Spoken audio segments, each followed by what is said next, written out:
వంశీ సాయిరాం. ఓంకార బీజ రూపాయ సర్వేశాయ జగత్పతే ప్రథమాయ నమస్తుభ్యం శ్రీ సత్యసాయి గణాధిప. సర్వదేవత అతీత స్వరూపుడు స్వామివారి పాదపద్మాలకు ప్రణామం చేసుకుంటూ మీ అందరికీ హృదయపూర్వక సాయిరామండి. లలితా సహస్రనామ పారాయణలో భాగంగా ఈరోజు కొన్ని విషయాలు తెలుసుకునే అదృష్టాన్ని స్వామి ప్రసాదించారు. అమ్మమూర్తి మీ అందరికీ సుపరిచితులే, నేను చెప్పదలుచుకోలేదు. ఒక్కడు మాత్రం చెప్పదలుచుకున్నాను. ఈజ్ ఎ సైంటిస్ట్, శాస్త్రవేత్త. శాస్త్రవేత్తకు ఆధ్యాత్మికం ఏం తెలుసు అని పక్కన కొట్టేస్తాం, ఎందుకంటే అది మానవ నైజం. రాత్రి నాకు అద్భుతమైన టాపిక్ దొరికింది, అది ఎప్పుడు చెప్తానో తెలియదు. జ్ఞానవాహిని అయిపోయిన తర్వాత ముగించిన తర్వాత స్వామి ఎందుకు చేతిలో పెట్టారో అర్థం కాలేదు. I'm wondering. ఎందుకంటే ఒక జ్ఞాని భక్తుని చిన్నచూపు చూసినట్టు, ఒక జ్ఞాని భక్తుని చిన్నచూపు చూస్తాడట. మరి ఎక్కడ విజ్ఞానం చేస్తామండి, ఎక్కడ ఆధ్యాత్మికం అండి? రెండు రైలు పట్టాలు, దే నెవర్ మ్యాచ్. బట్ స్వామి సిద్ధాంతం ఏంటంటే ఆధ్యాత్మికానికి విజ్ఞాన శాస్త్రానికి రంగరించి సత్యసాయి విద్యా విధానం అండి.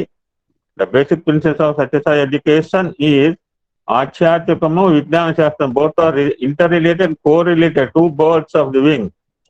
ఒక బండికి రెండు చక్రాలలాగా, రెండు చక్రాలు ఉంటే నడుస్తాయి, రెండు రెక్కలు ఉంటే పక్షి ఎగురుతుంది. ఆధ్యాత్మికము, విజ్ఞాన శాస్త్రము నేటి విద్యా విధానంలో చాలా అవసరము. ఈ ఆధ్యాత్మికం లోపించబట్టే ఇది సమాజంలో దుశ్చింతలు ఎక్కడ చూసినండి. చిన్నపిల్లవాడు బిహేవ్ చేయబడ కారణం వాడికి ఎవరు ఇంటి దగ్గర ఎవరు చెప్పట్లేదు, స్కూల్లో ఎవరు చెప్పట్లేదు, దైవం గురించి చెప్పట్లా, నేను భక్తి గురించి చెప్పట్లా, విచక్షణ చెప్పాలి వాడికి. ఏది మంచి ఏది చెడు అని చెప్పడమే ఆధ్యాత్మికం అండి. దేవుణ్ణి పూజలు చేయమని చెప్పట్లా, గుడి చుట్టూ మొక్కమని చెప్పట్లా వాడికి ఏది మంచి ఏది చెడు అని చెప్పడమే నిజమే. That's true spirituality. But we are unable to find time at home, we are unable to find time at the schools also. ఇటువంటి సమాజంలో జరిగిన లోటుపాట్లని ఎత్తైతే సత్యసాయి విద్యా విధానం అండి. దాని ద్వారా బాల Vikas Sathya Sai Vidya Vahini spreading into the society as a silent revolution. I request Sambamurthy, you can continue our satsanga.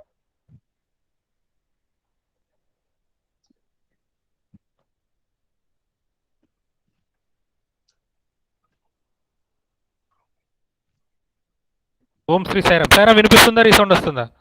Mute లో ఉండే వెనకాల ఇష్యూషన్ వస్తుంది, చూసుకో. ఇప్పుడు క్లియరా? Okay okay sir. Om Shri Sairam. Narayana సమారంభాం శంకర. వాయిస్ పెంచు. ఓం శ్రీ సాయిరాం. నారాయణ సమారంభాం శంకరాచార్య మధ్యమాం అస్మదాచార్య పర్యంతాం వందే గురు పరంపరాం. జగద్రక్షకులైన నారాయణులకి, జగద్గురువులైన శంకరులకు ప్రణామములు. సమస్త గురు పరంపరకు నా యొక్క నమస్సుమాంజలిలు. ఓం సాయీశ్వరాయ విద్మహే సత్యదేవాయ ధీమహే తన్నో సర్వ ప్రచోదయాత్. ఓం శ్రీ సత్యసాయి నమః. ఈ అహం సత్యబోధక గ్రూప్ సభ్యులందరికీ కూడా నా హృదయపూర్వక సాయిరాం అండి. మనం బ్రహ్మ విద్యా స్వరూపమైనటువంటి లలితా సహస్రనామ యొక్క అర్ధగ్రహణం అనేటటువంటి ఈ పరంపరలో దాదాపు ఒక 400 నామాల వరకు మనము చదువుకున్నాం సాయిరాం. ఈ గొప్ప విషయం ఏంటంటే, లలితా సహస్రనామం యొక్క గొప్ప విషయం ఏంటంటే, ఇందులో దాదాపుగా మనకు అన్ని రహస్యాలు ఇందులో ఉంటాయి. అంటే మనకు ఉపనిషత్తులో ఉన్న జ్ఞానం ఉంటుంది, పురాణాలలో చెప్పినటువంటి కథలు ఉంటాయి, మంత్ర ఉపాసన రహస్యాలు కూడా ఇందులో ఉంటాయి. కాబట్టి ఇది ఒక రివిజన్ లాంటిది అనమాట. ఎట్ ద సేమ్ టైం ఇది ఒక లెర్నింగ్ టూల్ కూడా. సో ఇప్పుడు నేను దీనిలోకి వెళ్ళే ముందు సాయిరాం, గురువుగారు ఇప్పుడు ఒక 2 విషయాలు చెప్పినారు. నేను అది ఎప్పటి నుంచో చెప్దాం అనుకున్న ఒక 2 టాపిక్స్ అందులో వచ్చినాయి. అవి నేను చెప్పి మన దానిలోకి వెళ్తాను. అది రిలవెంట్ అని అనుకోవట్లేదు, ఎందుకంటే అది కంపల్సరీ రిలవెంట్. జ్ఞాని భక్తుడిని అల్పంగా చూస్తాడు అని గురువుగారు ఒక మాట చెప్పినారు. అది ఎందుకు అని అంటే, యాక్చువల్గా భక్తుడు అనేవాడు ఏమవుతాడంటే, మనం యాక్చువల్గా భక్తికి మనం గీతలో శ్రీకృష్ణుడు చెప్పిన అల్టిమేట్ భక్తి ఏంటంటే అనన్య భక్తి అనమాట. అనన్య భక్తి అంటే నువ్వు ప్రతిదాన్ని కూడా, అంటే నువ్వు ఇంద్రియాలతో, అంటే నువ్వు కన్నుతో చూసేదాన్ని, నువ్వు చెవులతో వినేదాన్ని, నువ్వు చేతితో స్పర్శించేదాన్ని, నీ 5 ఇంద్రియాలతోటి దేన్ని పట్టుకుంటావో, దేన్ని చూస్తావో, ప్రతిదీ కూడా భగవంతుడి యొక్క స్వరూపకంగా చూడడమే అనన్య భక్తి అని గీతలో శ్రీకృష్ణుడు చెప్తాడనమాట. కానీ మనందరి భక్తులు ఎక్కడి వరకు పోతాయంటే భగవంతుని ఒక పరావస్తువుగా, ఒక విగ్రహంలో, ఒక లిమిటెడ్గా ఆయన్ని లిమిట్ చేసి చూసి అక్కడ వరకే భగవంతుడిని చూస్తామన్నమాట. అట్లా చూసినప్పుడు ఏమవుతుందంటే జ్ఞాని ఏం చూస్తాడంటే జ్ఞాని అద్వైతంగా చూస్తాడు, అంటే ప్రతిదీ భగవంతుడి స్వరూపంగా చూస్తాడనమాట. అన్నీ ఒకటే అని చూస్తాడు. అన్నీ ఒకటి అని జ్ఞాని చూసినప్పుడు భక్తుడు అన్నింట్లో ఒకదాన్ని చూడాలి. అన్నీ ఒకటిగా చూసినా, అన్నింట్లో ఒకదాన్ని చూసినా కూడా రెండు ఒకటే. సో ఆ స్థితికి భక్తుడు ఎదిగినప్పుడు వాడికి జ్ఞానికి తేడా ఉండదన్నమాట. కాబట్టి మన భక్తిని అనేదాన్ని ఒక దానికి లిమిట్ చేయకుండా అన్నింట్లా భగవంతుని చూసేటటువంటి స్టాండర్డ్కి ఎదిగితే అది అనన్య భక్తి అవుతుంది. దట్ ఈస్ ఈక్వల్ టు అద్వైత జ్ఞాని అనమాట. సో ఆ స్టాండర్డ్కి మన భక్తిని పెంచుకోవాలన్నమాట. అదే నేను ఇంతకుముందు చెప్పినటువంటి దేవుడిని కేవలం ఒక రక్షణ ఇదిగా కాకుండా దేవుడి తత్వాన్ని అర్థం చేసుకోవడానికి ప్రయత్నం చేయాలి. అలాంటి పరమాత్మ యొక్క తత్వాన్ని లలితా పరాభట్టారిక పేరు పెట్టి ఆ పరమాత్మ తత్వాన్ని చెప్పేదే ఈ యొక్క లలితా సహస్రనామాలు. ఇంతకుముందు గురుగారు సైన్స్కు ఆధ్యాత్మికతకి రిలేషన్ చెప్పారు. యాక్చువల్గా నేను ఈ మధ్యలో ఒక ఇన్ ఆటోబయోగ్రఫీ ఆఫ్ ఏ యోగి అండి, ఒక యోగి ఆత్మకథ, చాలా అద్భుతమైన పుస్తకం, అందరూ చదవండి సాయిరాం. అందులో జగదీష్ చంద్రబోసు చెప్తాడనమాట. యాక్చువల్గా మనకి లలిత సహస్రనామంలో చిచ్చక్తి చేతన రూప జడశక్తి జడాత్మిక అని 4 నామాలు వచ్చినప్పుడు వాటి గురించి చాలా డీటెయిల్డ్గా చెప్పాను నేను. అంటే కదిలే దాంట్లో కదలని దానిలో ఉంటాయి, అణువుల్లో కూడా వైబ్రేషన్ ఉంటుందని చెప్పాను కదా. అయితే ఆ జగదీష్ చంద్రబోస్ రీసెర్చ్లో ఆయన రీసెర్చ్ సమ్మరీని ఒక Bose institute of physical sciences అని కలకత్తాలో ఒక ఇన్స్టిట్యూట్ని ఓపెన్ చేసినప్పుడు జగదీష్ చంద్రబోస్ గారి లెక్చర్లో చెప్పే సారాంశాన్ని ఆ పుస్తకంలో రాస్తాడనమాట. అందులో ఏం రాస్తాడంటే ఒక మొక్కకు ప్రాణం ఉంటుంది, మనకు అంతవరకు తెలుసు. దానికి కూడా అది కూడా బాధపడుతుంది, దానికి అన్ని భావావేశాలు ఉంటాయని అంతవరకు తెలుసు. ఆయన ఇంకా బియాండ్గా చెప్పింది ఏంటిదంటే ప్రాణం లేటి వాటిలో కూడా ఈ స్పందనా శక్తి ఉంటుంది అని చెప్పాడనమాట. అంటే జడంగా మనం ఏదైతే భావిస్తామో, అంటే ఆయన ఏం చెప్తాడంటే ఇంకా లిటరల్గా ఒక కత్తిని తీసి, ఒక కత్తి మామూలుగా ఉన్నప్పుడు కత్తిలో ఉండే ప్రతిస్పందనలకి, ఒక కత్తితో ఒక 20 నిమిషాలు పనిచేసిన తర్వాత, కూరగాయలు జరిగిన తర్వాత దాంట్లో ఉండే ప్రతిస్పందనకి తేడా ఉంటుందని సైంటిఫిక్గా ఆయన క్రెస్కోగ్రాఫ్ అనే ఇన్స్ట్రుమెంట్ ద్వారా ప్రూవ్ చేశాడనమాట. అదే వివేకానంద చెప్పింది. సైన్స్ డెవలప్ అవుతున్న కొద్దీ మన యొక్క ఇండియన్ ఫిలాసఫీ కానీ భారతీయ ఆచార వ్యవహారాలు కానీ ప్రపంచానికి బాగా అర్థమవుతుంది అనమాట. ఎందుకంటే మనకు 5 ఇంద్రియాలకి గోచరించిన దాన్ని మాత్రమే మనం నమ్ముతాం. ఆ గోచరించడానికి కావలసినటువంటి టెక్నాలజీ అనేది డెవలప్ అయినప్పుడు ఆ గోచరించకుండా ఉన్నటువంటి ఆధ్యాత్మిక విషయాలు కూడా సైన్స్కి అందుతాయి అన్నమాట. అప్పుడు ఇండియన్ ఫిలాసఫీని కానీ మన ఆచార వ్యవహారాలని కానీ ప్రపంచం అంతా ఒప్పుకుంటుంది అనమాట. చాలా తొందరలోనే, అతి దగ్గరలోనే రాబోయే కాలంలో మనం చూస్తాం. So that is the greatness of Indian heritage and culture Sairam. So అలాంటి అంటే మనం ఏదైతే మనకు భగవంతుడి తత్వంగా చెప్తున్నామో it can be proved scientifical. It is mere science యాక్చువల్గా. కాకపోతే దాన్ని అందుకునేటటువంటి స్థాయికి సైన్స్ ఎదగలేదన్నమాట అది. కాబట్టి ఆ చిచ్చక్తి చేతన రూప జడశక్తి జడాత్మిక అనేటటువంటి దాన్ని ఆయన సైంటిఫిక్గా తెలుసుకున్నాడు ఎవరో జగదీష్ చంద్రబోస్ గారు. కానీ ఎందుకో దురదృష్టం కొద్దీ ఆ దిశగా ఎక్కువ పరిశోధనలు జరగలేదు. సరే సాయిరామ్, మనము క్రితం క్లాసులో, ఎందుకంటే ఇది నేను క్లాస్ అనే చెప్తాను, ఎందుకంటే ఇది మన జీవితాంతం గుర్తుపెట్టుకోవాల్సిన విషయాలు కాబట్టి, ఇది క్లాస్లో కూర్చొని పిల్లవాళ్ళు ఎట్లా చదువుకుంటారో మనం కూడా అంతే సిన్సియర్గా ఈ సబ్జెక్ట్ నేర్చుకోవాల్సిన సబ్జెక్ట్ అనమాట. సో మనం లాస్ట్ 7 చక్రాలు చెప్పుకున్నాం, వర్ణమాల చెప్పుకున్నాం. ఆ వర్ణమాలలో ఉండేటటువంటి కొన్ని అక్షర సమూహాలకి 7 చక్రాలకి సంబంధము, ఆ 7 చక్రాలకి, ఆ 7 చక్రాలలో ఉండేటటువంటి 7 ధాతువులకి అధిష్టాన దేవతలు, వాళ్ళకి ఏ విధమైనటువంటి నైవేద్యాలు, వాళ్ళ ఆరాధన పద్ధతులు, వీటన్నిటి గురించి చాలా డీటెయిల్డ్గా చెప్పుకున్నాం సాయిరామ్. అది చెప్పడానికన్నా ముందు నేను ఆ రోజు ఆ క్లాస్ ముందుగా ఫినిష్ చేయడం కోసం కొన్ని నామాలు నేను వదిలేశాను, అంతకన్నా ముందు చెప్పిన నామాలని. అవి కంటిన్యూ చేసుకొని కొన్ని ఒక 10-11 నామాలు ఉన్నాయి, అవి చెప్పుకొని మళ్ళీ ఆ లాస్ట్ నామం ఎక్కడైతే క్లోజ్ చేసామో దాని కంటిన్యూషన్ నామాలు చెప్పుకుంటాం సాయిరామ్. అయితే మనం లాస్ట్ టు లాస్ట్ క్లాస్ అనమాట. అక్కడ వదిలేసింది ఏంటంటే కుమార గణనాథాంబ అని కుమారస్వామితోటి విఘ్నేశ్వరుడితోటి ఉన్నటువంటి అమ్మవారి స్వరూపాన్ని చెప్పుకొని అమ్మవారి ఆరాధన ఫలితాలైన తుష్టి, పుష్టి, మతి, ధృతి అని ఇక్కడ వరకు చెప్పుకున్నాం. తర్వాత నామము శాంతి, స్వస్తిమతి, కాంతి, నందిని, విఘ్ననాశిని. ఇవి అన్నీ కూడా అమ్మవారి యొక్క ఉపాసన ఫలితాలు అన్నమాట. ఈ 9: తుష్టి, పుష్టి, మతి, ధృతి, శాంతి, స్వస్తిమతి, కాంతిర్, నందిని, విఘ్ననాశిని. సో పుష్టి వస్తుంది అమ్మవారి, తుష్టి, పుష్టి, మతి, ధృతి చెప్పుకున్నాం. శాంతి, శాంతి అంటే సత్వగుణము యొక్క ప్రధాన లక్షణమే శాంతి అన్నమాట. మనం చెప్పుకున్నాం కదా, మనం గుణాతీత స్థితిని పోవాలంటే ఫస్ట్ మానవుడు సత్వగుణాన్ని అభివృద్ధి చెందించుకోవాలి. అదే మనకు ఆ, గీతలో కూడా ఆ, శ్రీకృష్ణుడు చెప్పింది అదే. సత్వగుణం ప్రధానంగా పెరిగినప్పుడు దాని బేసిస్లోంచి మనము గుణాతీత స్థితిని వెళ్ళిపోతాం అనమాట. అదే ఈశ్వరుడు యొక్క అవతారం వచ్చినప్పుడు కూడా అది శుద్ధ సత్వగుణంగా ఉంటుందని చెప్పుకున్నాం. సో అలాంటి సత్వగుణం యొక్క ప్రధాన లక్షణమే శాంతి అన్నమాట. అలజడి లేనటువంటి స్థితికి శాంతి అని పేరు అనమాట. ఈ ఈ శాంతి యొక్క మేనిఫెస్టేషనే మనం స్వామివారు అని చెప్పుకోవచ్చు. ప్రసన్న గుణమునకు శాంతి అని పేరు అనమాట. ఇది ఎప్పుడంటే జీవమాలిన్యాలు మాయా వికారములు పోయిన తర్వాత పొందే స్థితికి శాంతి అని పేరు. మాయా వికారం పోవడం అంటే ఏం లేదు సారం, ప్రతిదాన్ని రెండుగా చూడడం అనమాట. అంటే ప్రతిదాన్ని దాని ఉపాధి లక్షణం ప్రకారంగా చూసి దానిలో ఉన్నటువంటి ఈశ్వరతత్వాన్ని గుర్తించకపోవడమే మాయ బేసిక్గా. కాబట్టి అలాంటి ఆ మాయ అదేవిధంగా జీవమాలిన్యాలు పోయిన తర్వాత పొందేటటువంటి స్థితికి శాంతి అని పేరు. శాంతి వస్తేనే మోక్షం అల్టిమేట్గా. ఎందుకంటే నీకు శాంతి వస్తేనే ద్వైత భావం పోయినప్పుడే శాంతి వస్తుంది. సో ద్వైత భావం ఉన్నంత వరకు శాంతి రాదు, అది ఎప్పుడు డిస్టర్బ్ చేస్తూనే ఉంటుంది. ఆ శాంతి అనేది ఈ యొక్క సత్వగుణం యొక్క ప్రధాన లక్షణము. ఈ జీవమాలిన్యాలు మాయా వికారాలు పోయిన తర్వాత పొందే స్థితి. ఈ శాంతి అనేది జీవుడు యోగపరంగా చూసినప్పుడు ఆ కుండలిని శక్తి విశుద్ధ చక్ర స్థానాన్ని పొందినప్పుడు చేరుకున్నప్పుడు జీవుడు శాంతిని పొందుతాడు. అపరాధాన్ని క్షమించే గుణానికి శాంతి అని పేరన్నమాట. కరుణ మరియు శాంతి అనేటివి ఈ ఆత్మ యొక్క గుణములు. ఇది శాంతి. తర్వాత నామము స్వస్తిమతి. స్వ ప్లస్ అస్థి స్వస్తి అన్నమాట. అస్థి అంటే ఉన్నది అని, స్వ అస్థి. స్వస్తి అంటే మేలు ఉన్నది, అంటే ప్రపంచం అంతా ఉన్నది కూడా పాజిటివిటీ. ప్రపంచం అంతా నిన్ను ఒక పాజిటివ్ వైపు నడిపించే ఒక శక్తితోటే నిండి ఉంది. అలాంటి స్థితి స్వస్తిమతి. ఇది ఒక అర్థము. స్వస్తిమతి అనేది ఒక దేవత యొక్క ఒకనొక దేవత శక్తి స్వస్తిమతి అనేది. ఇంకొకటి ఏంటంటే స్వ అస్థి. స్వస్తి అంటే మేలుని చూడడం అని చెప్పాం కదా. మేలు అని అంటే బ్రహ్మానికి, అంటే పరబ్రహ్మ చైతన్యానికి, పరబ్రహ్మానికి, పరమాత్మకి స్వస్తి అని పేరు అనమాట.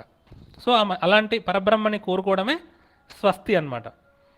క్షేమము, నిష్పాపము, పుణ్యము, మంగళము, వీటికి స్వస్తి అని పేరు అనమాట. ఇది ఇంకొక అర్థము. క్షేమము, పాపము లేకపోవడము, పుణ్యము, మంగళానికి స్వస్తి అని పేరు అనమాట. నాశనము లేనిది స్వస్తి అని ఇంకొక అర్థము. ఇవన్నీ అమ్మవారి యొక్క స్వరూపాలే అనమాట. నాశనము లేని క్షేమము, పుణ్యము, మంగళముకి స్వస్తి అని పేరు. ఈ స్వస్తిని స్వభావముగా ఉన్న తల్లి కాబట్టి అమ్మవారు స్వస్తిమతి అనమాట. అంటే మనకు క్షేమాన్ని ఇచ్చి పాపరహితంగా చేసి మనకి పుణ్యాన్ని, మంగళాన్ని, శుభాలని కలిగించేటటువంటి తల్లి కాబట్టి అమ్మవారు స్వస్తిమతి. అల్టిమేట్ శుభమైనటువంటి మోక్షాన్ని ఇచ్చేటటువంటి తల్లి కాబట్టి అమ్మవారు స్వస్తిమతి. దీపానికి స్వస్తిమతి అని పేరు అనమాట. దీపం సాధించలేదు ఏది లేదని శాస్త్రం కూడా చెప్తుంది కదా. దయ స్వభావానికి, శుభత్వానికి, దైవత్వానికి స్వస్తిమతి అని పేరు. మేలైనది బ్రహ్మము కాబట్టి బ్రహ్మస్వరూపిణి అని కూడా ఇంకొక అర్థం అనమాట. సో ఈ మేలులన్నింటినీ ఇచ్చేటటువంటి తల్లి కాబట్టి అమ్మవారు స్వస్తిమతి. తర్వాత నామము కాంతి. కాంతి అంటే తేజస్సు, తేజస్వరూపిణి. ఇంకా చూసుకున్నప్పుడు ప్రతి జీవుడిలో ఉండేటటువంటి జీవ కళ, ప్రతి జీవిలో ఉండేటటువంటి జీవ చైతన్యమే ఆ తేజస్సే కాంతి అన్నమాట. తర్వాత నామము నందిని. నందిని అంటే ఆనందాన్ని అనుభవిస్తున్నటువంటి స్థితి పేరు నందిని అన్నమాట. అంటే ఈ సత్యం, జ్ఞానం, అనంతం, ఈ సచ్చిదానంద స్వరూపం చెప్పేటప్పుడు ఆనంద స్వరూపిణి అని చెప్తాం కదా. ఆ ఆనందాన్ని అనుభవిస్తున్నటువంటి స్థితి పేరు నందిని. అది ఒక అర్థము. అంటే ఇది అమ్మ యొక్క ఆనంద స్వరూపము, సచ్చిత్ ఆనంద స్వరూపం. ఆనందం, సచ్చిదానందంలో ఉన్నటువంటి ఆ ఆనంద స్వభావాన్ని చెప్పేటటువంటిది ఈ నామము. ఇంకొకటి కామధేనువుకి నందిని అని పేరు అనమాట. అంటే నంది యొక్క స్త్రీలింగమే నందిని అనమాట. సో ఆ కామధేనువు అమ్మవారి స్వరూపమే అని ఇంకొక అర్థము. ఆనందాన్ని గుర్తించి ఆనందించే శక్తియే నందిని అనమాట. అంటే మన లోపల భౌతిక ఆనందం దగ్గర నుంచి బ్రహ్మానందం, మోక్షానందం వరకు ఆ ఆనందాన్ని గుర్తించి మనం ఆనందిస్తున్నామంటే ఆ ఆనందింపబడేటటువంటి శక్తి అమ్మవారి యొక్క స్వరూపం అన్నమాట. తర్వాత విఘ్ననాశిని. విఘ్నములను నాశనము చేసేటటువంటి తల్లి అని భౌతికంగా ఒక అర్థం, అంటే కష్టాలు నష్టాలు రాకుండా తీసేసేది. అల్టిమేట్ విఘ్నం ఏంటిదంటే మనకు అజ్ఞానమే. ఆ అజ్ఞానాన్ని తీసేసి, అంటే ద్వైత భావాన్ని తీసేసి అద్వైత భావాన్ని ఇచ్చి జ్ఞానాన్ని ఇచ్చేటటువంటి తల్లి కాబట్టి అమ్మ విఘ్ననాశిని. తర్వాత నామము తేజోవతి. తేజోవతి, ఈ తేజోవతి అంటే ఇప్పుడు మనకు విఘ్ననాశిని వరకు అయిపోయింది కదా, అవి 9 నామాలు. తుష్టి నుంచి విఘ్ననాశిని వరకు అవి అమ్మ యొక్క నవ విభూతులు, అమ్మ యొక్క విభూతులు ప్లస్ అమ్మ ఉపాసన ఫలితం, ఉపాసన వల్ల మనం పొందే ఫలితాలు. అది ఈ 9 ఎవరైతే సాధిస్తారో, పొందుతారో వాళ్ళే ఏదైనా కర్తవ్యాన్ని, కార్యాన్ని విజయవంతంగా పూర్తి చేయగలరన్నమాట. ఆ కార్య దక్షతకి తేజస్సు అని పేరు. దీనినే పరాక్రమము, కార్య సంపాదన సామర్థ్యం అని అంటారనమాట.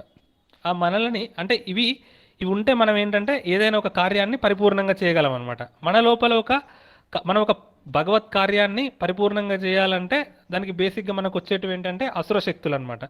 ఆ మనకు కార్యాన్ని చేయడంలో వచ్చే అసుర శక్తులని తిప్పికొట్టే ప్రతాపమే తేజస్సు అనమాట. అంటే మనం ఒక పాజిటివిటీ వైపు పోతున్నప్పుడు మనకు దానికి చేయకుండా మనలో ఉండేటటువంటి బద్ధకం కానీ, అనాసక్తత కానీ, ఇంకా భౌతికంగా వచ్చేటటువంటి అవరోధాలు కానీ, వీటన్నిటినీ మనం తిప్పికొట్టడానికి మనకు ఉండేటటువంటి ఈశ్వరుడు అనుగ్రహించినటువంటి శక్తికి తేజస్సు అని పేరు అనమాట.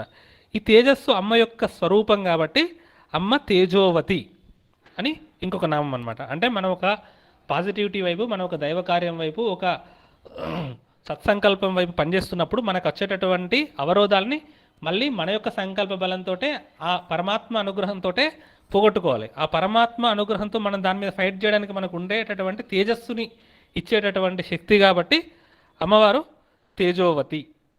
ఇంకొకటి ఏంటి, ఇదొక అర్థం. ఈ సృష్టిలో ఉండేటటువంటి సమస్త జ్యోతిర్మండలాలకి వెలుగుని ఇస్తున్నటువంటి తల్లి కాబట్టి అమ్మవారు తేజోవతి.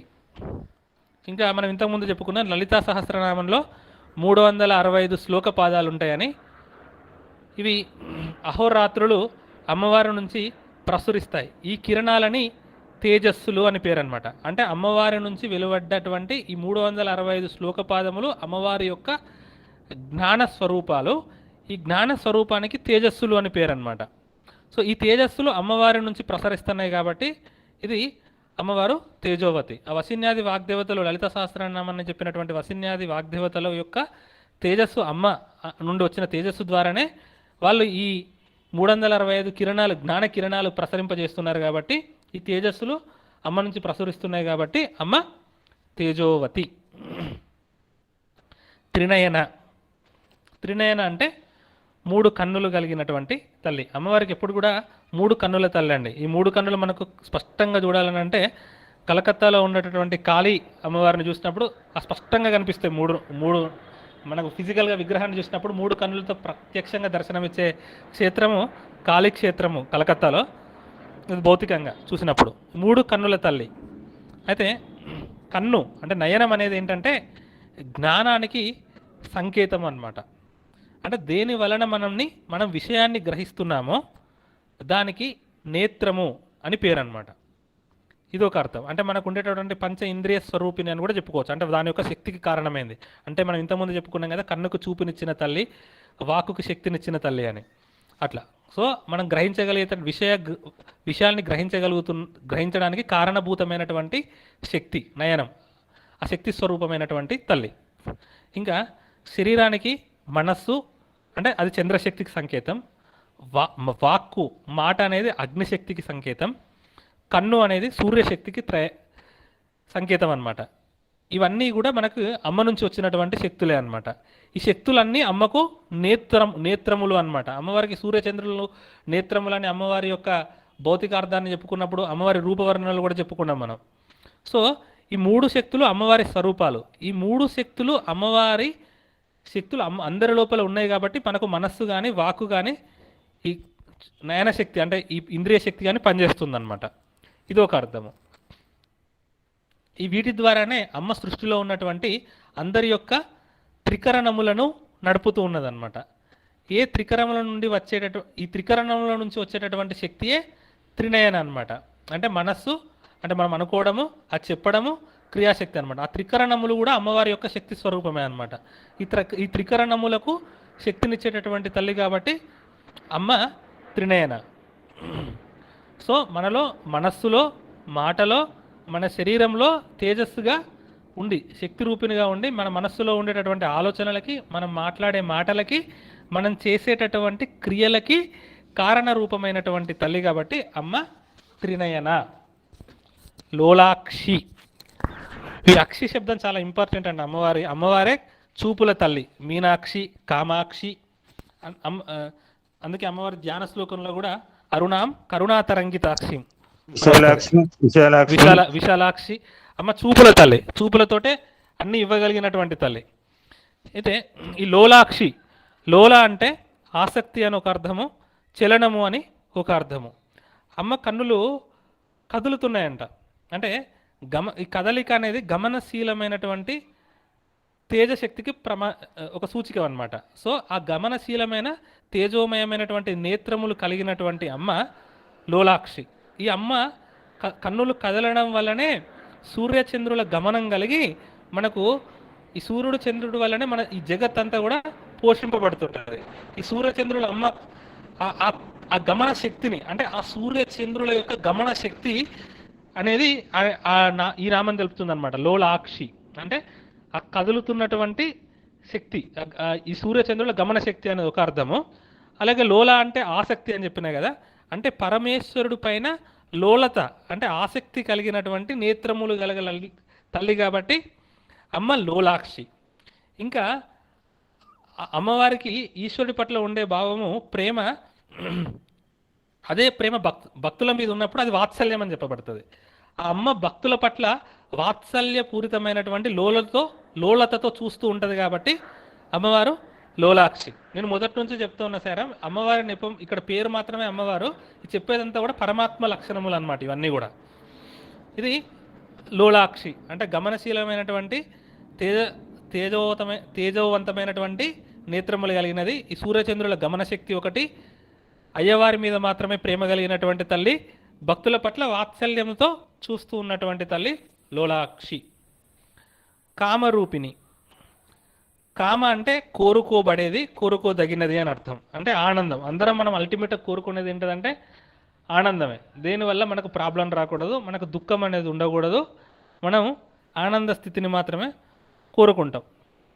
అయితే ఈ ఆనంద స్థితి అంటే ఈ ఆనంద స్వరూపిణి, ఆ కామ రూపిణి అంటే ఆనందమే స్వరూపకంగా కలిగినటువంటి తల్లి. అంటే మనకి ఏ ఆనందం కలిగినా కూడా ఆ ఆనందం అనేది అమ్మవారి యొక్క స్వరూపమే అన్నమాట. భక్తులని అనుగ్రహించడం కోసం తన ఇచ్ఛాశక్తితో సచ్చిదానందమైన రూపంగా ఉండేటటువంటి యాక్చువల్ తల్లి. అంటే ఏ విధమైనటువంటి ఆకారము లేనటువంటి పరమాత్మ కేవలం భక్తుడి కోసం, తన పిల్లల కోసం వాత్సల్య భావంతో అవతారం అవుతారనమాట. అవతారం అంటే దిగిరావడం అనమాట. పరమాత్మది అవతారం ఉంటుంది, మనం ఉత్తారం చెందాలి. ఉత్తారం అంటే ఎదగడం అనమాట. ఈశ్వరుడు యొక్క కరుణకి ప్రతీక ఈశ్వరుడు యొక్క అవతారం అనమాట. మనల్ని ఉద్ధరించడానికి ఈశ్వరుడు వస్తాడు. అప్పుడు మనం ఇంకా దిగజారిపోకూడదు, మనం ఉత్తారం చెందాలన్నమాట. ఈశ్వరుడు అవతారం చెందింది మనల్ని ఉత్తారం చెందించడానికి అనమాట, ఉద్ధరింపబడడానికి అనమాట. సో అలా ఈశ్వరుడి యొక్క అట్లా మనల్ని మన కోసం నిర్గుణమైనటువంటి తల్లి, గుణాతీతమైనటువంటి తల్లి అంటే పరమాత్మ అవతారం దాల్చి మనం మధ్యలోకి వస్తారు. అలా తన ఇచ్ఛారూపకంగా అవతారాన్ని తీసుకునేటటువంటి, రూపాన్ని తీసుకునేటటువంటి శక్తి ఉన్నటువంటి పరమాత్మ కాబట్టి అమ్మవారికి కామరూపిణి అని పేరు అనమాట. ఈ కామరూపిణి అనేది ఫిజికల్గా చూసినప్పుడు కామరూపిణి యొక్క క్షేత్రమే కామాఖ్య, అస్సాం గౌహతిలో ఉన్నటువంటి క్షేత్రం. అది కామరూప క్షేత్రం ఎక్కడ ఉంది భౌతికంగా అన్నప్పుడు కామాక్ష క్షేత్రం అనమాట. ఇక్కడ ఏ కోరిక కోరినా కూడా తీరుస్తుంది. అది భౌతికమైనటువంటి కోరికైనా సిద్ధ కోరికైనా కూడా. మాలిని, ఈ మాలిని నామని చెప్పుకున్నాం సాయిరాం. ఈ అక్షర స్వరూపకంగా ఉండే తల్లి, మంత్రస్వరూపకంగా ఉండేటటువంటి తల్లి అని పేనసారి చెప్పేటప్పుడు అక్కడ వర్ణమాల సంబంధం వస్తుంది కాబట్టి ఈ మాలిని అనేటటువంటి దాని గురించి డీటెయిల్గా చెప్పుకున్నాము. తర్వాత నామము హంసిని. ఊపిరి సంబంధమైనటువంటి మంత్రాన్ని హంస మంత్రము అంటారనమాట. ఉచ్ఛ్వాస హకారము, నిశ్వాస సకారము. హకారం అనేటటువంటిది శివస్వరూపము, సకారము అనేటటువంటిది శక్తి స్వరూపం అన్నమాట. సో మనలో అజపా మంత్ర రూపంగా అంటే మన శ్వాస రూపకంగా ఉండేటటువంటి తల్లి అమ్మ హంసిని. సో మనలో జరుగుతున్నటువంటి ఉచ్ఛ్వాస నిశ్వాసాలే అజపా మంత్రం అన్నమాట. ఈ హంస పరమాత్మ యొక్క స్వరూపము. సూర్యుడు జగత్తుకు ప్రాణశక్తి, అమ్మ సూర్యమండలంలో ఉండేటటువంటి తేజస్సు అన్నమాట. ఈ సూర్యుడికి హంస అని ఇంకొక పేరు ఉందన్నమాట. అంటే ఒక అర్థమేమో మనలో ఉండేటటువంటి ఉచ్ఛ్వాస నిశ్వాస రూపకంగా అజప మంత్ర స్వరూపకంగా ఉన్నటువంటి తల్లి హంసిని.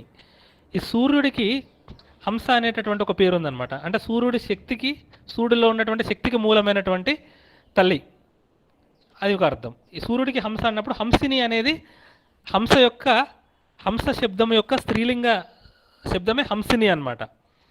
అది ఆ సూర్యుడి యొక్క శక్తికి కారణమైనటువంటి తల్లి హంసిని. సో ఇది మనలో ఉన్నటువంటి ఉచ్ఛ్వాస నిశ్వాస రూపకంగా ఉండేటటువంటి తల్లి హంసిని. ఇంకా హంసిని అని అంటే అహం అంటే నా లోపల ఉన్న నేను అనేటటువంటి చైతన్యము, సహ తత్పదార్థమైనటువంటి బ్రహ్మము అనే భావము ఉన్న సాధకుడి సంసార భయాన్ని పోగొట్టేది అని అర్థం అన్నమాట. హంసిని అని అంటే నా లోపల ఉన్నటువంటి చైతన్యము అనేది పరబ్రహ్మము యొక్క స్వరూపమే అనేటటువంటి భావనతో ఉండేటటువంటి సాధకుడి యొక్క సంసార భయాన్ని పోగొట్టినప్పుడు ఆ భావనే యాక్చువల్గా నువ్వు పరమాత్మతో లీనమైనటువంటి స్థితి. అంటే ఇది తత్వమసి అనేటటువంటి స్థితి సిద్ధస్థితి అన్నమాట. ఆ తత్వమసి అని భావించినప్పుడు ఏమవుతుందంటే అది సిద్ధస్థితిలో అహం బ్రహ్మాస్మి స్థితికి వెళ్ళిపోతుంది. అలా ఎవరైతే నాలో ఉన్నటువంటి చైతన్యము బ్రహ్మం అనేటటువంటి భావం కలుగుతుందో వాడికి ఆటోమేటిక్గా ప్రకృతితో ఉన్నటువంటి బంధం పోయి భయం అనేది పోయి ప్రపంచం అంతా విశ్వరూప సందర్శనం ఉంటుంది. అలాంటి భయాన్ని హరించేటటువంటి శక్తి అమ్మ యొక్క స్వరూపము, అది హంసిని అన్నమాట. ఇంకొకటి ఏంటంటే ఇప్పుడు మనం చెప్పినటువంటి ఉచ్ఛ్వాస నిశ్వాసంలే ప్రతి జీవికి కూడా ఆధారభూతం అనమాట. ఈవెన్ చెట్టుకు కూడా అది కిరణజన్య సంయోగక్రియలో అంటే ఫోటోసింథసిస్లో కార్బన్ డైఆక్సైడ్ని తీసుకున్నప్పటికి కూడా అది కూడా మళ్ళీ శ్వాసక్రియలో ఆక్సిజన్ తీసుకొని కార్బన్ డైఆక్సైడ్ వదిలి ఉచ్ఛ్వాస నిశ్వాసాలు ఏంటంటే ప్రాణం ఉన్నటువంటి ప్రతి జీవికి కూడా ఉంటుంది అనమాట. ఈ ప్రతి జీవిలో కూడా ప్రాణస్వరూపకంగా ఉండేటటువంటి ప్రాణస్వరూపకంగా గమనం చేస్తున్నటువంటి తల్లి హంసిని అనమాట. అందుకే ఈ ధ్యానంలో ఫస్ట్ స్టెప్లో ఏం చేస్తారంటే శ్వాస మీద ధ్యాస పెట్టండి అని చెప్తారనమాట. అంటే బేసికల్గా నీ లోపల ఉన్నటువంటి ముఖ్య ప్రాణశక్తినిగా ఉన్నటువంటి అమ్మ యొక్క స్వరూపాన్ని మనం గమనించడం అనమాట. అదిని మనం పట్టించుకోకుండా మనం విషయవాంఛలమై ఉంటామన్నమాట. అప్పుడు మనకు ప్రపంచమే కనిపిస్తుంది కానీ మన లోపల ఉన్నటువంటి హంసినిగా ఉన్నటువంటి అమ్మవారి దర్శనం కాదనమాట. అలా మనం శ్వాస మీద ధ్యాస పెట్టడం అంటే మనం ఇండైరెక్ట్గా మనం చేస్తున్నది ఏంటంటే మన యొక్క ముఖ్య ప్రాణశక్తి రూపకంగా ఉన్నటువంటి అమ్మవారి యొక్క ఆత్మ దర్శనాన్ని చేస్తున్నాం అనమాట. అది మనకు ఆ ఏకాగ్రత పోయినప్పుడు ఆలోచన రహిత స్థితి మనం పొందినప్పుడు కేవలం ఆ శ్వాస మీద ధ్యాస మాత్రమే ఉండేటటువంటి స్థితిలో మనం అది ఉత్కృష్ట స్థితికి పోయినప్పుడు ఏమైతుందంటే నిర్వికల్ప సమాధి పొందుతాడనమాట. అది ధ్యానం యొక్క ఉత్కృష్ట స్థితి. సో అలా గమనంగా మన శ్వాసలో గమనంగా ఉండేటటువంటి తల్లికి హంసిని అని పేరు అనమాట. ఈ వివేకానికి జ్ఞానానికి కూడా హంస ప్రతీక అనమాట. అందుకే సరస్వతీదేవి సరస్వతీదేవి అనేది ఈ హంస మీద ఉంటుంది. ఈ ఉచ్ఛ్వాస అనేది ఒక రెక్క అయితే నిశ్వాస అనేది ఇంకొక రెక్క అనమాట. అంటే ఉచ్ఛ్వాస నిశ్వాస కలిస్తేనే మన లోపల ఉండేటటువంటి ముఖ్య ప్రాణశక్తి.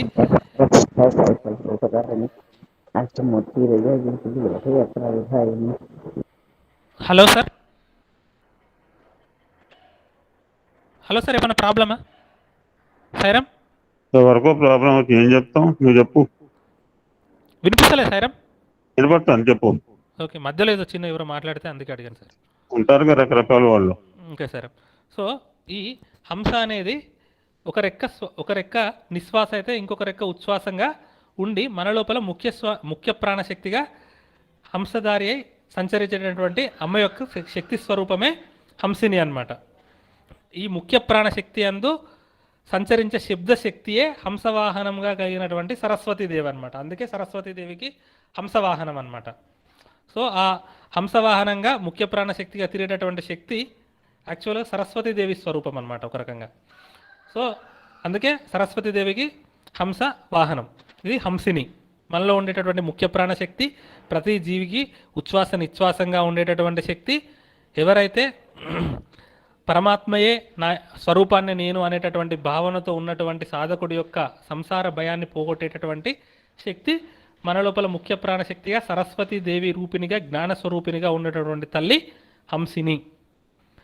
మాత తర్వాత నామము. ఇక్కడ మాత అంటే అక్కడ శ్రీమాత దగ్గర జగత్తుకి తల్లి అంటే మాతృస్వరూపకంగా చెప్తే, ఇక్కడ మాత అనేదానికి ప్రధాన అర్థం ఏంటంటే మాతృకా వర్ణరూపిణి. అంటే ఈ మాలిని హంసినిగా మన లోపల సంచరిస్తున్నటువంటిది ఏది అని అంటే ఈ 50 అక్షరముల రూపకంగా ఉండేటటువంటి తల్లి అనమాట. ఈ 50 అక్షరములు ఎక్కడెక్కడ ఏ చక్రంలో ఎలా ఉంటాయి అనేది మనం చాలా డీటెయిల్డ్గా ఇంతకుముందు క్లాస్లో చెప్పుకున్నాం కదా సాయిరామ్. సో అలా మాతృకా వర్ణరూపిణిగా ఉన్నటువంటి తల్లి మాత, ఇదొక అర్థము. ఇంకా ఇది భౌతికంగా చూసినప్పుడు కాయావరోహణము అనేటటువంటి క్షేత్రములో ఉండేటటువంటి అమ్మవారి పేరు మాతాదేవి. ఇలాంటి క్షేత్రాలను మనం చూస్తామో చూడమో తెలియదు, కానీ కనీసం ఆ పేరు దాన్ని తలుచుకున్నంత మాత్రం చేత పునీతులమైపోతాం సాయిరామ్. ఇది ఒక మాత. మాత అంటే ఫిజికల్గా భౌతికంగా ఉండేటటువంటి క్షేత్రము. ఇంకొకటి ఏంటంటే మన తల్లిని రాజు యొక్క భార్యని, గురువు యొక్క భార్యని, అన్న భార్యని, వీళ్ళని మాతృభావముతో చూడాలన్నమాట. ఈ మాతృభావ రూపకంగా ఉండేటటువంటి తల్లియే మాత అని ఇంకొక అర్థము. మలయాచల వాసిని తర్వాత నామము. మలయాచల వాసిని అంటే మలయాచల పర్వత శ్రేణులలో సంచరిస్తున్నటువంటి మలయ పర్వతము మీద ఉన్నటువంటి తల్లి మలయవాసిని, మలయాచల వాసిని అనమాట. ఈ మలయాచల వాసం ఎక్కడ ఉంటుందంటే కేరళలో ఉండేటటువంటి పర్వతాలకి మలయాచలము అని పేరు అనమాట. అందుకే అది మలయాళ దేశం. సో ఇక్కడ అమ్మవారు భగవతి అనే పేరుతో ఉంటుంది అనమాట. ఎక్కువ కేరళలో అమ్మవారిని భగవతి అనేటటువంటి భగవతి అని చెప్తారనమాట. భగవతి క్షేత్రం అని చెప్తారు. ఈ భగవతి రూపకంగా మలయాచలంలో ఉన్నటువంటి అమ్మవారే మలయాచల వాసిని. ఈ వింధ్య పర్వతము, మలయాచలము, హిమాలయ పర్వతములు అంతటా కూడా ఎక్కడికి వెళ్ళినా కూడా అది అమ్మవారి స్వరూపమే. కాబట్టి ఈ యావత్ భారతదేశం కూడా అమ్మవారి యొక్క శక్తియే విస్తరించిందనమాట. ఇది ఈ మలయాచలంలో అమ్మవారి శక్తి స్వరూపం మలయాచల వాసిని అనమాట. ఇంకొక అర్థం ఏంటంటే మనం చెప్పుకున్నాం కదా, ఈ 7 చక్రాలు చెప్పుకున్నప్పుడు ఈ సహస్రారములో ఉండేటటువంటి తల్లికి మలయాచల వాసిని అని పేరు అనమాట. ఇది ఇంకొక అర్థం అనమాట. తర్వాత నామము సుముఖి. ఈ సుముఖి అనేటటువంటి ఇక్కడ ఈ సుముఖి అనే నామం నుంచి సుముఖి, నళిని, సుబ్రుహు, శోభన ఇవి 4 నామములు అనమాట. ఇక్కడ నుంచి అంటే సుముఖి నామం నుంచి శోభన నామం వరకు అనేటటువంటివి. ఇక్కడ సుముఖి అనేటటువంటి దేవత ప్రధాన దేవత అనమాట. ఈ 4 ఈ సుముఖి అనేటటువంటి దేవత యొక్క స్వరూపాలు అనమాట. అయితే ఈ సుముఖి అంటే భౌతిక అర్థం ఏంటంటే మేలైనటువంటి లక్షణములు కలిగినటువంటి తల్లి, అంటే మేలైన గుణముల యొక్క కలయిక అమ్మవారు అనేటటువంటి భావం. అమ్మాయి ముఖం ఎప్పుడు కూడా సుముఖం అనమాట. ఈ సుముఖం అయినటువంటి తల్లిని చూస్తే మనకేమొస్తుందంటే మనకు సుముఖం వస్తుంది అనమాట. నళిని అంటే వికసించినటువంటి పద్మము లాంటి ముఖము కలిగినటువంటి తల్లి నళిని. ఇది అమ్మవారి యొక్క సాముద్రిక లక్షణం అనమాట. ఈ నళిని అనేది పద్మిని జాతి సాముద్రిక లక్షణము అయినటువంటి స్త్రీ యొక్క దివ్య లక్షణము అనమాట. అయితే ఇక్కడ ఉన్నటువంటి పద్మము అనేది వికసన లక్షణానికి పూర్ణత్వ లక్షణము, అంటే నిండుతనానికి చిహ్నమని మనం ఇంతకుముందే చెప్పుకున్నాం అమ్మ యొక్క కన్నుల వర్ణనలో. ఆ అర్థాన్ని ఇక్కడ తెచ్చుకోవచ్చు. ఇంకా ఈ నళిని అనేటటువంటి నామము అమ్మ గంగా స్వరూపిణి అనేటటువంటి అర్థాన్ని సూచిస్తుంది అని శాస్త్రం చెప్తుంది. సో సుముఖి నళిని అయినటువంటి తల్లి భ్రూ మధ్యం అంటాం కదా, భ్రూహు అంటే కనుబొమ్మలు అన్నమాట. సుబ్రుహు అంటే చక్కని కనుబొమ్మలు కలిగినటువంటి తల్లి సుబ్రుహు అన్నమాట. అంటే దీని అర్థం ఏంటంటే మనకి ఏదైనా వికారం వచ్చిందనుకోండి, వికారం అంటే ఇన్ ద సెన్స్ మనకు కోపం వచ్చినా భయం వచ్చినా ఆ మనిషి యొక్క ముఖ కవలికలలో కనుబొమ్మల్లో ప్రధానంగా కదలిక కనిపిస్తుంది అనమాట. వాడి యొక్క ముఖం చిట్లించాడు అంటాం కదా, అదంతా కూడా కన్ను బొమ్మలలో రిఫ్లెక్ట్ అవుతూ ఉంటుంది అనమాట. ఇక్కడ సుబ్రుహు అని అంటే ఆ కన్ను బొమ్మలు ఎప్పుడు ప్రశాంతంగా ఎప్పుడు ఉంటాయంటే ఆ మనిషి లోపల అంతర్గతంగా శాంతి ఉన్నప్పుడే మనిషి ఫేస్ అనేది ప్రశాంతంగా ఉంటుంది. అంటే అమ్మవారు సుబ్రుహు అని అంటే అమ్మవారి ఫేస్లో ఏ విధమైనటువంటి వికారము లేనిది, అంటే ఆనంద స్వరూపిణి అని చెప్పిన జ్ఞాన ఆనంద స్వరూపిణి కదా, ఈ ఆనంద స్వరూపాన్ని సూచిస్తుంది అనమాట ఈ నామము. ఇది ఒక అర్థము. అమ్మ కనుబొమ్మలు సంధ్యాకాలం యొక్క తేజస్సు. ఈ సంధ్యాకాలం యొక్క తేజస్సు అనేది అమ్మ యొక్క కనుబొమ్మల నడిమి ప్రాంతం నుంచే వస్తుంది. ఇది మనం వేరే నామం చెప్పుకున్నప్పుడు చాలా క్లియర్గా చెప్పుకున్నాం అనమాట. సంధ్య అనేటటువంటి నామం చెప్పుకున్న దగ్గర ఆ సుబ్రుహు అంటే ఏ విధమైనటువంటి వికారాలు లేనటువంటి ఆ శాశ్వతమైనటువంటి తత్వానికి సూచిక సుబ్రుహు. శోభన, శోభతో కూడుకున్నటువంటి ముఖము కలిగినటువంటి తల్లి శోభన. ఆనందము, మంగళము అనేటటువంటి రెండు భావముల కలయికకు శోభన అని పేరు అనమాట. ఆనందము ప్లస్ మంగళత్వము అమ్మవారి కళ్ళల్లో ఉంటుంది. ఇది కళ్ళల్లో కనుబొమ్మల్లో కనిపిస్తుంది, ఫేస్లో కనిపించే స్వరూపం అనమాట. ఇది శోభన. ఇంకొక అర్థము నిర్వికార జ్ఞాన ఆనంద స్థితియే శోభనత్వం అనమాట. అది అమ్మవారి కనుబొమ్మలలో అమ్మవారి ముఖంలో చాలా స్పష్టంగా కనిపిస్తుంది అనమాట. అందుకే అమ్మవారి ముఖాన్ని ధ్యానం చేయాలని చెప్పేది ఎందుకనంటే అది చేస్తూ ఉంటే మనం దేన్నైతే పట్టుకుంటామో అది మనం అయిపోతాం అనమాట, మనం సీరియస్గా పట్టుకున్నప్పుడు. అది ఇది అమ్మవారి యొక్క ముఖ వర్ణన. సురనాయిక, సురులు అంటే దేవతలు, దేవతలకే దేవతలనే అనుగ్రహించినటువంటి తల్లి కాబట్టి అమ్మవారు సురనాయిక, దేవతలకు నాయకురాలు కాబట్టి. తర్వాత నామము కలకంటి. ఇది కొన్ని పాఠాలలో కలకంటి అని చదువుతారు, కొన్ని పాఠాలలో కాలకంటి అని కూడా చెప్పుకోవచ్చు, రెండు ఓకే. కళ అంటే అవ్యక్తమైనటువంటి మధుర ధ్వనికి కళ అని పేరు అనమాట. ఇది అమ్మ యొక్క కంఠ స్వరము నుంచి వస్తుంది కాబట్టి ఇది కలకంటి అన్నమాట. ఇది దేన్ని సూచిస్తుంది అంటే శబ్దం ఎక్కడి నుంచి వస్తుంది అంటే విశుద్ధి చక్రం, గొంతు నుంచి వస్తుంది కదా. ఈ విశుద్ధి చక్రంలో ఉండేటటువంటి అమ్మవారి యొక్క శక్తి స్వరూపాన్ని ఈ నామం సూచిస్తుంది అనమాట. ఇది బేసిక్గా ఏంటంటే ఈ విశుద్ధి చక్రం అనేది ఏంటంటే మనకు పైన ఉండేటటువంటి జ్ఞానేంద్రియాలు, ఈ కింద ఉండేటటువంటి కర్మేంద్రియాలకి మధ్యలో ఈ విశుద్ధి చక్రం ఉంటుంది బేసిక్గా. సో ఇవి రెండింటిని కంట్రోల్ చేస్తుంది అనమాట ఇక్కడ ఉండే శక్తి. ఈ అమ్మవారి కంఠాన్ని ధ్యానిస్తే విద్యలను ఇస్తుందన్నమాట. ఇది కలకంటి. ఇది కలకంటి అనే నామానికి అర్థం.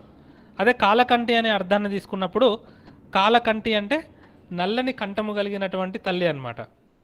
నల్లని కంఠం ఎవరికి ఉంటుంది అని అంటే శివుడికి ఉంటుంది. నల్లటి కంఠం శివుడికి ఉన్నప్పుడు శివుడికి శక్తికి అభేదం కాబట్టి అమ్మవారికి కూడా నల్లని కంఠమే ఉంటుంది అనమాట. అంటే ఇక్కడ మళ్ళీ సమయాచారం, ఇద్దరు అభిన్న స్థితి అనమాట. శివుడు శక్తి కలిసే ఉంటుంది కదా, ఆ శివశక్తి రూపాన్ని ఆవిష్కరిస్తుంది అనమాట కాలకంటి అనేటటువంటి అర్థంలో తీసుకున్నప్పుడు. భౌతికంగా తారకాసురుడు అనేటటువంటి రాక్షసుని సంహరించే కాళీదేవిగా శివుడు వచ్చినప్పుడు కాళీదేవిగా శివుడు నుండి వచ్చినటువంటి అమ్మవారి పేరు కాలకంటి అన్నమాట. తారకాసురుడు అనే రాక్షసుని సంహరించే కాళీదేవి శివుడు నుంచి వెలువడి వస్తుంది. అలా వచ్చినటువంటి తల్లికి కాలకంటి అని పేరు అనమాట. ఇది భౌతికంగా కాలంజరము అనేటటువంటి క్షేత్రములో అమ్మ అక్కడ ఉన్నటువంటి దేవత పేరు కాలకంటి. కలకంటి అవ్యక్తమైనటువంటి మధుర ధ్వని కాలకంటి. ఇది కాలకంటి. కాంతిమతి అన్ని కాంతుల యొక్క సమాహారము రూపము అయినటువంటి తల్లి కాబట్టి అమ్మ కాంతిమతి. ఇక్కడ కాంతి శబ్దానికి అర్థము ఇచ్ఛాశక్తి స్వరూపం అనేటటువంటి అర్థంగా తీసుకోవాలి. అన్ని జ్ఞానానికి కాంతి అనేది జ్ఞానానికి సూచకం కాబట్టి అన్ని జ్ఞానాల యొక్క స్వరూపం అమ్మవారు అని చెప్పేది కూడా ఈ నామంకి అర్థం కాంతిమతి. తర్వాత నామము క్షోభిని.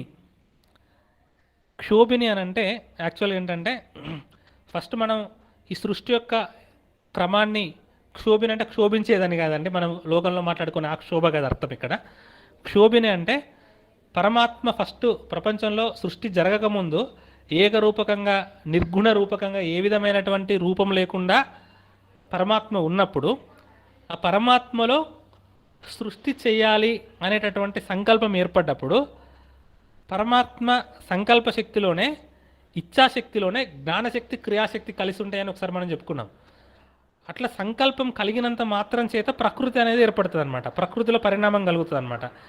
ఈ పరమాత్మ సంకల్ప శక్తి చేత ప్రకృతిలో కలిగినటువంటి పరిణామాన్ని క్షోభిని అని పేరు అనమాట. అంటే పరమేశ్వరుడి యొక్క ప్రథమ స్పందన శక్తి అయినటువంటి ఇచ్ఛాశక్తినే క్షోభిని అని చెప్తారనమాట. పరమేశ్వరుడి యొక్క సృష్టి చేయాలన్న ప్రథమ స్పందన శక్తి, అది అమ్మవారి యొక్క స్వరూపం అన్నమాట. ఇది సూక్ష్మరూపిణి తర్వాత నామము. అంటే సూక్ష్మము అని అంటే ఇంద్రియాలతో చెప్పలేనిది అన్నమాట. శక్తి ఎప్పుడు కూడా అత్యంత సూక్ష్మంగానే ఉంటుంది. ఎందుకంటే ఏది ఎంత సూక్ష్మం అవుతున్నప్పుడు దానికి వ్యాపక శక్తి పెరుగుతుంది అన్నమాట. అందుకే మనం చెప్పుకున్నాం కదా పోయిన క్లాస్లో, మనకి ఈ పంచభూతాలు చెప్పుకున్నప్పుడు భూమి కన్నా జలము, జలము కన్నా అగ్ని, అగ్ని కన్నా వాయువు, వాయువు కన్నా ఆకాశానికి వ్యాపక శక్తి ఎక్కువ ఉంటుంది. అంటే సూక్ష్మమవుతున్న కొలది దానికి వ్యాపక శక్తి పెరుగుతూ ఉంటుంది అనమాట. అంటే ఆ పరమాత్మ అంతటా వ్యాపించి అన్నిట్లలో ఆత్మస్వరూపకంగా ఉండాలి అంటే అన్నిట్లో ఆత్మస్వరూపకంగా ఉంటాడు కాబట్టి ఆయన పరమాత్మ. అలా ఆత్మస్వరూపకంగా ఉండాలి అంటే అది అత్యంత సూక్ష్మముగా ఉండాలన్నమాట. సో అత్యంత సూక్ష్మ రూపముగా ఉండడం అనేది అమ్మవారి యొక్క శక్తి స్వరూపము. అలా అత్యంత సూక్ష్మ రూపిణిగా ఉన్నటువంటి అమ్మవారి యొక్క శక్తి స్వరూపానికి సూక్ష్మ రూపిణి అని పేరు అన్నమాట. ఇది ఒక అర్థము. సర్వ ప్రాణులయందు ప్రజ్ఞారూపకంగా అంటే జ్ఞానశక్తిగా ఉండేటటువంటి అమ్మవారి యొక్క స్వరూపాన్ని సూక్ష్మ రూపిణి అని అంటారనమాట. సో అత్యంత సూక్ష్మముఖంగా సర్వవ్యాపిని అయినటువంటి అమ్మవారి యొక్క శక్తి సర్వ ప్రాణులయందు ప్రజ్ఞగా ఉండేటటువంటి అమ్మవారి యొక్క శక్తి సూక్ష్మ స్వరూపిణి. ఇది ఇంతవరకు ఈ మనను ఇంతకుముందు చెప్పుకున్నటువంటి క్లాస్కి ప్రీవియస్ క్లాస్ కంప్లీట్ అయిందనమాట. దాని తర్వాత మనం వజ్రేశ్వరి, వామదేవి, వయోవస్థ వివర్జిత, ఇవి చాలా డీటెయిల్డ్గా 7 చక్రాలలో ఉండేటటువంటి అమ్మవారి దేవతా స్వరూపము, 7 ధాతువులు, వీటన్నిటి గురించి చెప్తూ చివరగా మనము అనుత్తమ అనేటటువంటి నామం వరకు కంప్లీట్ చేసుకున్నాను లాస్ట్ క్లాస్లో. సాయం టైం అయిపోయినప్పుడు చెప్పండి, నేను కంటిన్యూ చేస్తూనే ఉంటా. సో ఆ అనుత్తమ నామం తర్వాత వచ్చేటటువంటి నామము 543వ నామము పుణ్యకీర్తి.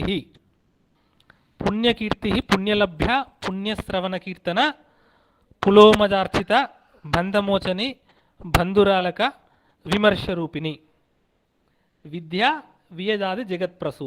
ఇక్కడి వరకు ఉండేటటువంటి నామాలన్నీ కూడా అమ్మ యొక్క విమర్శ రూపిణి విద్య చెప్పబడుతుంది అన్నమాట. ఇక్కడ ఇది విమర్శ రూపిణి అని అంటే మళ్ళీ ఆ నామం వస్తుంది. విమర్శ రూపిణి ఇట్ సెల్ఫ్ ఒక నామము, అక్కడ డీటెయిల్డ్గా చెప్పుకుందాం. ఇది విమర్శ రూపిణి విద్య ఇక్కడ చెప్పబడేది. పుణ్యకీర్తి అమ్మవారి యొక్క కీర్తి పుణ్యకీర్తి, అమ్మవారి యొక్క పేరు కీర్తి, ఇవి రెండు కూడా పుణ్యకీర్తి. అమ్మ గురించి ఏది చెప్పినా అది పవిత్రమే. అంటే అమ్మ అంటే పరమాత్మ గురించి మనం ఏది చెప్పినా కూడా, అంటే పరమాత్మ లీలగా చేసినటువంటి ఏ కార్యక్రమమైనా కూడా ఆ లీల వల్ల, ఆ పరమాత్మ చూపించినటువంటి పరాక్రమం వల్ల, ఆ పరమాత్మకు వచ్చినటువంటి అమ్మవారికి వచ్చినటువంటి కీర్తి పుణ్యకీర్తి. ఈ పుణ్యకీర్తి అలాంటి కీర్తి సంపాదించుకున్న తల్లి అని ఒక అర్థము. తనను పూజించేటటువంటి భక్తులకి పవిత్రమైనటువంటి కీర్తిని ఇస్తుంది కాబట్టి అమ్మవారు పుణ్యకీర్తి అన్నమాట. అంటే ఫేమస్, నాట్ నోటోరియస్. అది పుణ్యలభ్య, పుణ్యములు అంటే మంచి చేసిన వారికి దొరికేటటువంటి తల్లి కాబట్టి అమ్మవారు పుణ్యలభ్య. ఇవన్నీ సాధకుడికి ఉండేటటువంటి లక్షణాలు సారం. పుణ్యలభ్య, భావన గమ్య, ఇలాంటివి సాధకుడికి ఉండవలసినటువంటి లక్షణాలు అన్నమాట. ఇలాంటివన్నీ చేర్చుకుంటే ఒక 10-12 నామాలు అవుతుంది. మళ్ళీ ఎప్పుడైనా సమయం దొరికినప్పుడు అట్లా అలాంటి వాటి గురించి డీటెయిల్గా మాట్లాడుకుందాం. పుణ్యలభ్య అంటే మనం ఫండమెంటల్ క్వాలిటీస్ అనమాట, ఒక భక్తుడికి ఉండాల్సినటువంటి క్వాలిటీస్ అనమాట. పుణ్యములు చేసిన వాడికి లభించేటటువంటి తల్లి కాబట్టి పుణ్యలభ్య. పుణ్యశ్రవణ కీర్తన, పుణ్యశ్రవణ కీర్తన, ఈ శ్రవణము కీర్తనం ఇవి నవవిధ భక్తుల్లో ఒక రూపాలు కదా. పుణ్యశ్రవణ కీర్తన, కీర్తి అంటే పొగడదగినటువంటి గుణము, కీర్తన అంటే పొగడము. పుణ్యశ్రవణ కీర్తన అంటే ఎవరి గురించి విన్నా, ఎవరి గురించి కీర్తించినా పుణ్యం వస్తుందో అలాంటి వారు పుణ్యశ్రవణ కీర్తన అంటే ఎవరు? అది పరమాత్మ అంటే ఈశ్వరుడు. అంటే ఏ దేవతని అంటే ఎవరిని పొగిడితే, ఎవరిని కీర్తిస్తే మనకు పుణ్యం వస్తుందో వారు పుణ్యశ్రవణ కీర్తన అనమాట. సో కాబట్టి అమ్మ పుణ్యశ్రవణ కీర్తన. సో అందుకే ఈశ్వర నామాన్ని కీర్తించినప్పుడు, శ్రవణం చేసినప్పుడు అవి మన లోపల ఉన్నటువంటి పాపాలను పొడగొట్టి మనకు పుణ్యాలను ఇస్తాయి. కాబట్టి అమ్మ పుణ్యశ్రవణ కీర్తన. పులోమజార్చిత. పులోమజ అంటే ఇంద్రుడి భార్య అయినటువంటి సచీదేవి చేత పూజింపబడ్డటువంటి తల్లి కాబట్టి అమ్మ పులోమజార్చిత. ఈ ఇంద్రుడికి ఒకానొక సందర్భంలో ఇంద్రుడు తన యొక్క పాపాన్ని పోగొట్టుకోవడానికి ఉపాసన చేయడానికి అమ్మవారు ఉపాసనకి వెళ్ళినప్పుడు ఇంద్ర పదవి ఖాళీ ఏర్పడుతుందన్నమాట. అప్పుడు ఇంకొక అత్యధిక పుణ్యాలు చేసినటువంటి ఒకానొక వారిని ఇంద్ర పదవిలో పెట్టినప్పుడు అతను నేను ఇంద్రసింహాసనం నాదైంది కాబట్టి ఆ ఇంద్రుడి భార్య కూడా నా భార్య అవుతుందని పోతుంది అనమాట. అప్పుడు అమ్మవారు అంటే ఇంద్రుడి భార్య అయినటువంటి సచీదేవి అమ్మవారిని పూజించి వాడిని హతమార్చి మళ్ళీ ఇంద్రుణ్ణి ఆ పదవిలో కూర్చోబెడుతుంది అనమాట. అప్పుడు అమ్మవారుని పూజించింది ఈ పులోమజ, ఇంద్రుడి భార్య. ఆ పులోమజ అంటే ఇంద్రుడి భార్య చేత పూజించబడ్డటువంటి తల్లి కాబట్టి అమ్మ పులోమజార్చిత. బంధమోచని. బంధమోచని అంటే బంధముల నుండి బయటపెట్టే తల్లి. అజ్ఞానమే బంధము. అందుకే కదా తెలిసితే మోక్షము, తెలియకుండా బంధము, కల వంటిది బ్రతుకు ఘనునికిని అన్నమయ కీర్తన. సో ఆ బంధములని నుంచి బయట పెట్టేటటువంటి తల్లి, అజ్ఞాన బంధము నుంచి బయట పెట్టేటటువంటి తల్లి కాబట్టి అమ్మవారు బంధమోచని. అట్లాగే మనకి దుర్గాదేవి నామాలలో బంధిని అనేటటువంటి ఒక శక్తి ఉన్నది అన్నమాట. ఆ శక్తిని ఆరాధిస్తే మనకి బంధముల నుంచి అంటే భౌతికంగా కూడా మనకు ఫిజికల్గా కష్టాలు వచ్చినప్పుడు, ఎవరికైనా చేయని నేరానికి జైలు శిక్ష అనుభవించే పరిస్థితి వచ్చినప్పుడు ఇలాంటి ఈ తల్లిని ఆరాధిస్తే వాళ్ళ ఆ ఫిజికల్ బంధం నుంచి బయటపడతారు. అదే పారమార్థికంగా చూసినప్పుడు అజ్ఞాన బంధం నుంచి కూడా బయటపడతారు. ఇలా అజ్ఞాన బంధం నుంచి బయటపడేసే తల్లి కాబట్టి అమ్మ బంధమోచని. బంధురాలక. బంధురము అంటే దట్టమైనది అని అర్థం. ఈ మనకి జ్ఞానాన్ని చెప్తూనే మధ్య మధ్యలో అమ్మవారి యొక్క భౌతిక అర్థాన్ని మర్చిపోకుండా మన కాన్సన్ట్రేషన్ని పట్టుకోవడానికి వసిన్యాది వాగ్దేవతలు అమ్మవారి యొక్క భౌతిక వర్ణనను కూడా తీసుకొస్తారు మధ్యలో. అలాంటి నామే బంధురాలక.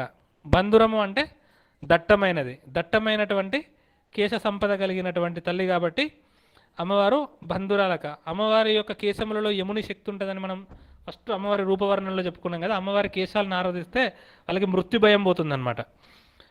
అలాంటి దట్టమైన కేశ సంపద కలిగినటువంటి తల్లి కాబట్టి అమ్మ బంధురాలక. అమ్మ విమర్శ రూపిణి. ఇది ఇంకొక నామము. విమర్శ రూపిణి అంటే యాక్చువల్గా ఈశ్వర తత్వాన్ని అర్థం చేసుకునేటప్పుడు ప్రకాశము, వెలుగు అని రెండు ఉంటాయి. ప్రకాశం అంటే ఇప్పుడు ఒక దీపము అన్నమాట. దీపము పరమాత్మ అయినప్పుడు జ్యోతి, ఆ జ్యోతి నుంచి వచ్చేటటువంటి వెలుగు అమ్మవారి స్వరూపం అన్నమాట. ఇవి రెండు విడివిడిగా ఉండవు అన్నమాట. జ్యోతి వెలుగు, జ్యోతి లేకపోతే వెలుగు లేదు, జ్యోతి రాకపోతే వెలుగు రాలేదు. జ్యోతి ఉంటే ఆటోమేటిక్గా వెలుగు ఉంటుంది. సో ఈ జ్యోతి ఉన్నప్పుడు జ్యోతి అక్కడే ఉంటుంది, కానీ వెలుగు మాత్రమే ప్రసరిస్తుంది అనమాట. అంటే ప్రకాశన స్వరూపం కలిగి ఉంటుంది. సో ఇప్పుడు జ్యోతి అనేది ప్రకాశం అయినప్పుడు వెలుగు అనేది విమర్శ అవుతుందన్నమాట. సో స్వయం ప్రకాశకుడు శివుడు అయితే ప్రకాశము ఆయన నుంచి వెలువడ్డటువంటి శక్తి, విశ్వమంతా వ్యాపించినటువంటి శక్తి విమర్శ అన్నమాట. సో సత్ అనేది ప్రకాశమైనప్పుడు దాని నుంచి వచ్చేటటువంటి చైతన్యము చిత్ అన్నమాట. ఆ చిత్తుకు వ్యాపించే లక్షణం ఉంటుంది. సత్ ఎప్పుడు ఉంటుంది అంతే. ఈ సత్తులో చిత్తు లయమైపోయినప్పుడు నీకేమవుతుందంటే ప్రళయం అనమాట. అంటే నీకు జగత్తు కంప్లీట్గా క్లోజ్ అయిపోయినప్పుడు ఒక్క పరమాత్మ మాత్రమే ఉన్నప్పుడు ఆ పరమాత్మలో సచ్చిత్తు రెండు కలిసి ఉంటాయి అన్నమాట. అంటే ఉండడము, ఉన్నాను అనేటటువంటి స్పృహ, చైతన్యము, ఇవి రెండు కలిసి ఉంటాయి. అయితే అందులో ఈ మళ్ళీ విడిపోయినప్పుడు అమ్మ విమర్శ రూపిణిగా జగతంతా వ్యాపించి శక్తి స్వరూపకంగా అమ్మవారు వ్యాపిస్తుందన్నమాట. అలాంటి వ్యాపించేటటువంటి శక్తి ఉన్నది కాబట్టి అమ్మవారికి విమర్శ రూపిణి అనే పేరు. అయితే ఈ వ్యాపించడము అంటే ఈ వెలుగుకి ఈ ప్రసరణం అది ఆబ్వియస్ అనమాట. అంటే ఇప్పుడు చెప్పినాం కదా, వెలుగు లేకుండా ప్రకాశం అనేది లేదు, ప్రకాశం లేకుండా వెలుగు లేదన్నట్టు. అంటే సూర్యుడు ఉన్నాడు అంటే వెలుగు ఉంటుంది. అంటే అది ఖచ్చితంగా అట్లాగే ఉంటుంది. అది ఆబ్వియస్ అనమాట. సో అట్లా పరమాత్మ ఉన్నప్పుడు పరమాత్మకు ఉండేటటువంటి విమర్శ అనేది, వ్యాపన శక్తి అనేది అమ్మవారు. ఉండడం ఉన్నప్పుడు ఉన్నాను అనేటటువంటి చైతన్యం కూడా ఉంటుంది అనమాట. అంటే సత్తు ఉన్నప్పుడు చిత్తు ఉంటుంది, సచ్చిత్ ఎప్పుడు కలిసే ఉంటుంది అనమాట. ఇది ఆధ్యాత్మిక దృష్టితో చూసినప్పుడు. అయితే ఇంకా శ్రీచక్ర పరంగా చూసినప్పుడు శ్రీచక్రంలో ఫస్ట్ బిందువు ఉంటుంది అనమాట. ఆ బిందువులో ప్రకాశము విమర్శలు కలిసి ఉంటాయి అన్నమాట. అంటే ఇప్పుడు శ్రీచక్రం ఫస్ట్ ఫామ్ అయినప్పుడు అంటే మనం ఒక బిందువులో అంటే ఒక చెరువులో నిశ్చలంగా ఉన్నటువంటి ఒక చెరువులో మనం ఫస్ట్ ఒక అలజడి సృష్టించినప్పుడు ఆ అలజడి ఫస్ట్ బిందువు అవుతుంది. ఆ బిందువు ఏమవుతుందంటే అలలుగా రౌండ్గా వ్యాపిస్తూ ఉంటుంది అనమాట. సో ప్రకాశం అనేది ఆ ఫస్ట్ వేసినటువంటి డ్రాప్ అనమాట. అది ఉంటేనే ఆ చుట్టూ ఉన్నటువంటి సర్కిల్స్ ఏర్పడతాయి. రిపిల్స్ అంటాం కదా ఇంగ్లీష్లో, రిపిల్స్ వస్తాయి అనమాట, అలలు వస్తాయి అనమాట. ఆ అలలు రావాలి అంటే ఫస్ట్ ఆ అలజడి అనేది ప్రకాశం అనమాట. సో ఈ శ్రీచక్రంలో ప్రకాశము విమర్శ కలిసే ఉంటుంది అనమాట. అంటే బిందువు స్థానంలో ప్రకాశ విమర్శ కలిసి ఉంటాయి. ఆ బిందువే మళ్ళీ వ్యాపిస్తుంది అనమాట. ఇదే మనకి ఈ శాంతి శ్లోకం ఉంటుంది కదా సాయిరాం, పూర్ణమదః పూర్ణమిదం, అది ఆ శ్లోకం కూడా అర్థం ఈ విమర్శ రూపిణే చెప్తుంది అనమాట. అంటే ఒక అబ్సల్యూట్నెస్ అనమాట ఇది. అంటే ఒక పూర్ణము నుంచే పూర్ణం వస్తుంది, పూర్ణంలోంచి పూర్ణం పోయినప్పుడు పూర్ణమే మిగులుతుంది అనమాట. ఇది సృష్టి రహస్యం యాక్చువల్గా. అంటే నీకు విమర్శలో ఒక ప్రకాశము విమర్శగా వ్యాపించినప్పుడు ఆ వ్యాపించిన దానిలో కూడా ఈ ప్రకాశం యొక్క సంపూర్ణ శక్తి ఉంటుంది.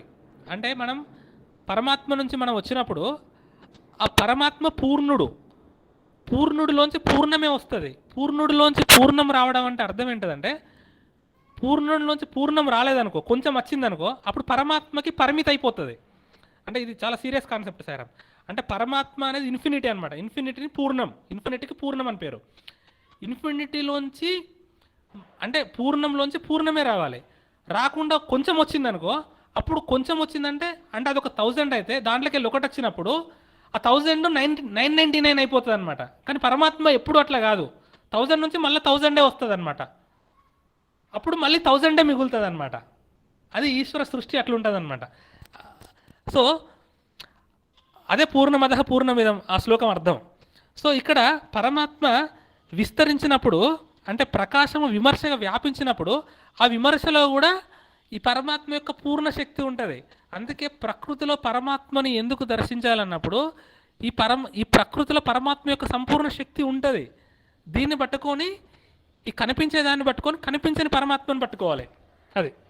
సో ఇక్కడ ఈ శ్రీచక్రంలో చూసినప్పుడు ఈ ఫస్ట్ బిందువు ఉన్నప్పుడు, బిందువు రూపకంగా ఉన్నప్పుడు ప్రకాశము విమర్శ అంటే ఆ శివశక్తి ఐక రూపకంగా ఉందన్నమాట. అంటే అది ఇంకా వ్యాపించలేదు. అంటే ఈ నవ ఆవరణలలో మీరు కేవలం ఒక బిందు స్థానాన్ని మాత్రమే చూసినప్పుడు, అంటే 2 డైమెన్షనల్ శ్రీచక్రాన్ని అజ్యూమ్ చేసుకున్నప్పుడు అక్కడ శ్రీచక్ర స్థానంలో ప్రకాశము విమర్శలు కల్పించుకొని ఉంటాయి అన్నమాట. ఇక్కడ ఇది వ్యాపిస్తూ నవ ఆవరణలుగా వ్యాపిస్తుంది అమ్మవారి యొక్క శక్తి అన్నమాట. ఈ నవ ఆవరణలుగా వ్యాపింపబడ్డటువంటి అమ్మవారి యొక్క శక్తియే ఆ విమర్శ రూపిణి అన్నమాట. ఇది ఒక అర్థము. ఇంకా పరమేశ్వరుడికి సృష్టి చేయాలనేటటువంటి సంకల్పం వచ్చినప్పుడు ఆ సంకల్పం యొక్క అంటే ఆ సంకల్పంలోనే మళ్ళీ ప్రకృతి ఏర్పడ్డదని ఇంతకుముందు చెప్పుకున్నాం కదా. ఆ యొక్క విమర్శయే ప్రథమ స్వరూపం. ఆ యొక్క విమర్శ అంటే ప్రకృతి నుంచి పరమేశ్వరుడి నుంచి ప్రకృతి విమర్శగా వ్యాపించి ప్రకృతిగా ఏర్పడ్డదన్నమాట. అలా పరమాత్మ నుంచి వ్యాపించినటువంటి విమర్శ రూపిణిగా జగత్తంతా ఏర్పడి జగత్లో ప్రకృతి రూపకంగా ఉన్నటువంటి తల్లి అని ఒక అర్థము. శ్రీచక్ర స్థానంలో మనకి బిందు రూపకంగా ఉండి శ్రీచక్రం అంతా నవ ఆవరణలుగా వ్యాపించినటువంటి తల్లి అని ఇంకొక అర్థము. ఇది 2 అర్థాలు. నెక్స్ట్ విమర్శ రూపిణి అంటే బ్రహ్మ విద్య అని ఇంకొక పేరు అన్నమాట. సో బ్రహ్మ విద్య దేని గురించి చెప్తుంది అంటే బ్రహ్మం గురించే చెప్తుంది. అంటే విమర్శ అంటే విడమరచి ఆలోచించుట. విమర్శనశీలిని అయిన బ్రహ్మ విద్యని విమర్శ రూపిణి అంటారు. బ్రహ్మ విద్యను మనం పట్టుకోవాలంటే బ్రహ్మ విద్యను పూజ చేస్తే పట్టుకోలేము, బ్రహ్మ విద్యని ఆలోచిస్తే పట్టుకోగలము. అందుకే సద్గుణ బ్రహ్మని పట్టుకునేటప్పుడు మనకి ఫిజికల్ ఫామ్ షేప్ ఉంటుంది. అదే నిర్గుణ తత్వాన్ని పట్టుకునేటప్పుడు కేవలం విచారణ ద్వారా మాత్రమే నిర్గుణ బ్రహ్మంని పట్టుకోగలము. ఆ విచారణ శక్తినే విమర్శ అని పేరు అనమాట. అలా విమర్శించి చూడడం ద్వారా, అంటే ప్రతిదాన్ని పరీక్షించి చూసినప్పుడు, బ్రహ్మ విద్య అంటే ఒక రకంగా ఆలోచించినప్పుడు ఇట్స్ కామన్ సెన్స్. ఇప్పుడు నువ్వు ఒక దానిని చూస్తున్నావు, ఏది చూస్తున్నది? నువ్వు అద్దం ముందు నిలబడి చూసుకున్నప్పుడు నీకు ఒకటి కనిపిస్తుంది. ఆ కనిపించేది ఏంటిది? ఒక భౌతికంగా ఉండేటటువంటి ఒకానొక స్వరూపము. ఈ భౌతికంగా ఉండేటటువంటి స్వరూపాన్ని చూస్తున్నది ఎవడు? కన్నులు చూస్తున్నాయి. కానీ కన్నులు ఎలోన్గా చూడగలవా? ఆ కన్నుల లోపల చూస్తున్నటువంటి శక్తి ఎవరు? ఆ మనస్సుని కూడా చూస్తున్నటువంటి చేసిన దానికి కారణం ఎవరు అని చూసినప్పుడు అల్టిమేట్గా అంటే ఇట్లా విమర్శిస్తూ పోతూ ఉంటే మనకి కామన్ సెన్స్ ద్వారా బ్రహ్మజ్ఞానాన్ని పట్టుకోగలం. మనం యాక్చువల్గా బ్రహ్మతత్వాన్ని పట్టుకోగలం. కాకపోతే మనం అలా విమర్శించి చూడడం అనమాట. అలా విమర్శించి చూడడం వల్లనే ఈ బ్రహ్మజ్ఞానాన్ని పట్టుకోగలము. అలా విమర్శించేటటువంటి జ్ఞానానికి విమర్శ రూపిణి అని పేరు అనమాట. అది అమ్మవారి యొక్క శక్తి స్వరూపం అనమాట. సో అలాంటి విమర్శ రూపిణి ద్వారా మాత్రమే, ఈ ప్రకృతి ద్వారా మాత్రమే మనం పరమాత్మని పట్టుకోగలం. అంటే కనిపించే దాని నుంచి కనిపించని దాన్ని పట్టుకోగలం అనమాట. దాన్ని చేసిన శక్తిని ఆ చేసినటువంటి దాని ద్వారానే పట్టుకోగలం. కుండ ఒకటి ఉన్నప్పుడు ఆ కుండను తయారు చేసిన వాడు ఒకటి ఉన్నాడు అనేటటువంటి జ్ఞానం మనకు వస్తుంది ఫస్ట్. ఆ కుండే లేకపోతే కుండను తయారు చేసిన వాడు ఒకటి ఉన్నాడు అనేటటువంటి జ్ఞానం మనకు రాదు. సో కాబట్టి విమర్శించే పరమాత్మ విమర్శ రూపకంగా ప్రకృతిలో వ్యాపించినప్పుడు ఆ విమర్శను పట్టుకొని ఆ విమర్శకు కారణమైనటువంటి పరమాత్మని మనం పట్టుకోవాలన్నమాట. సో అలా విమర్శనా శక్తిగా ప్రకృతిలో వ్యాపించినటువంటి తల్లి అమ్మవారు కాబట్టి అమ్మవారు విమర్శ రూపిణి. అంటే మనం అది ఒక అర్థము.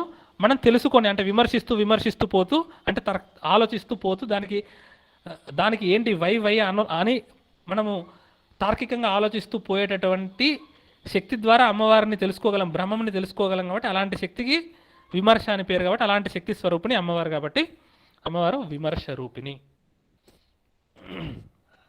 విద్య, ఇప్పుడు నేను చెప్పిందంతా కూడా సాయిరామ్ మీరు ఒకసారి ఆలోచించినప్పుడు ఇంకా క్లారిటీ వస్తుంది. ఇది డిస్కస్ చేయండి.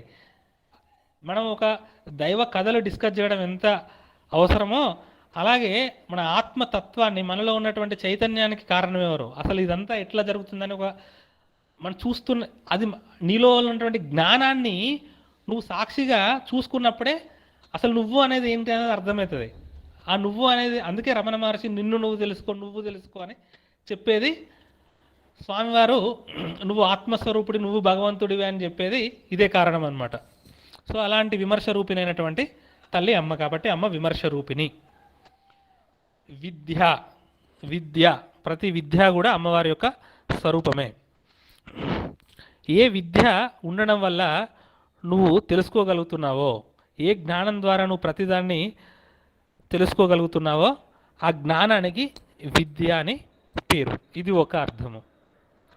పరమాణువు నుంచి పరమాత్మ వరకు, పరమాణువు నుంచి పరమాత్మ వరకు, ఆ బ్రహ్మ కీటజనని అని చెప్పుకున్నాం కదా, బ్రహ్మ మొదలు పిపీలకం వరకు, అంటే ఇవన్నింట్లా వ్యాపించినటువంటి చైతన్యానికి విద్య అని పేరు అన్నమాట. ఇది ఇంకొక అర్థము.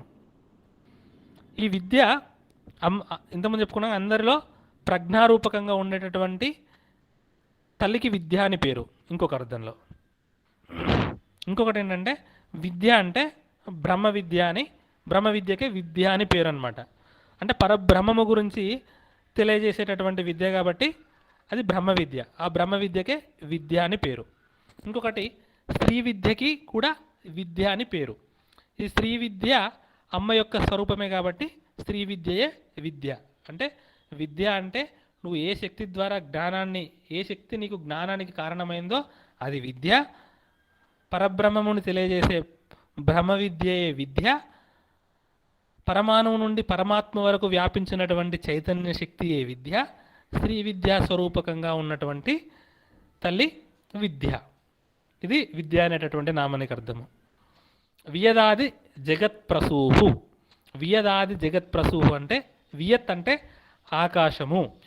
ఆకాశము ఆది, వియదాది, ఆకాశము ఆది అంటే ఆకాశము మొదలైనటువంటి జగత్తుని ప్రసవించినటువంటి తల్లి కాబట్టి వియదాది జగత్ ప్రసూహు. అంటే ఇదంతా విమర్శ రూపిణి. మనం ఇది ఆలోచించుకున్నప్పుడు ఇదంతా పరమాత్మ నుంచి చైతన్యము వ్యాపించడము, ప్రకృతిగా ఏర్పడము, సృష్టి జరగడము, ఇదంతా శక్తిని ఇవన్నిటి యొక్క రకరకాల శక్తులని తెలుపుతున్నాయి ఈ నామాలు. కాబట్టి ఇది విమర్శ రూపిణి అనే విద్యకి సూచిస్తుందని చెప్పుకున్నాం కదా.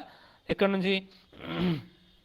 పుణ్యకీర్తి పుణ్యలభ్య పుణ్యశ్రవణ కీర్తన పులోమదార్చిత బంధమోచని బంధురాలక విమర్శ రూపిణి విద్య వియదాది జగత్ ప్రసూహు.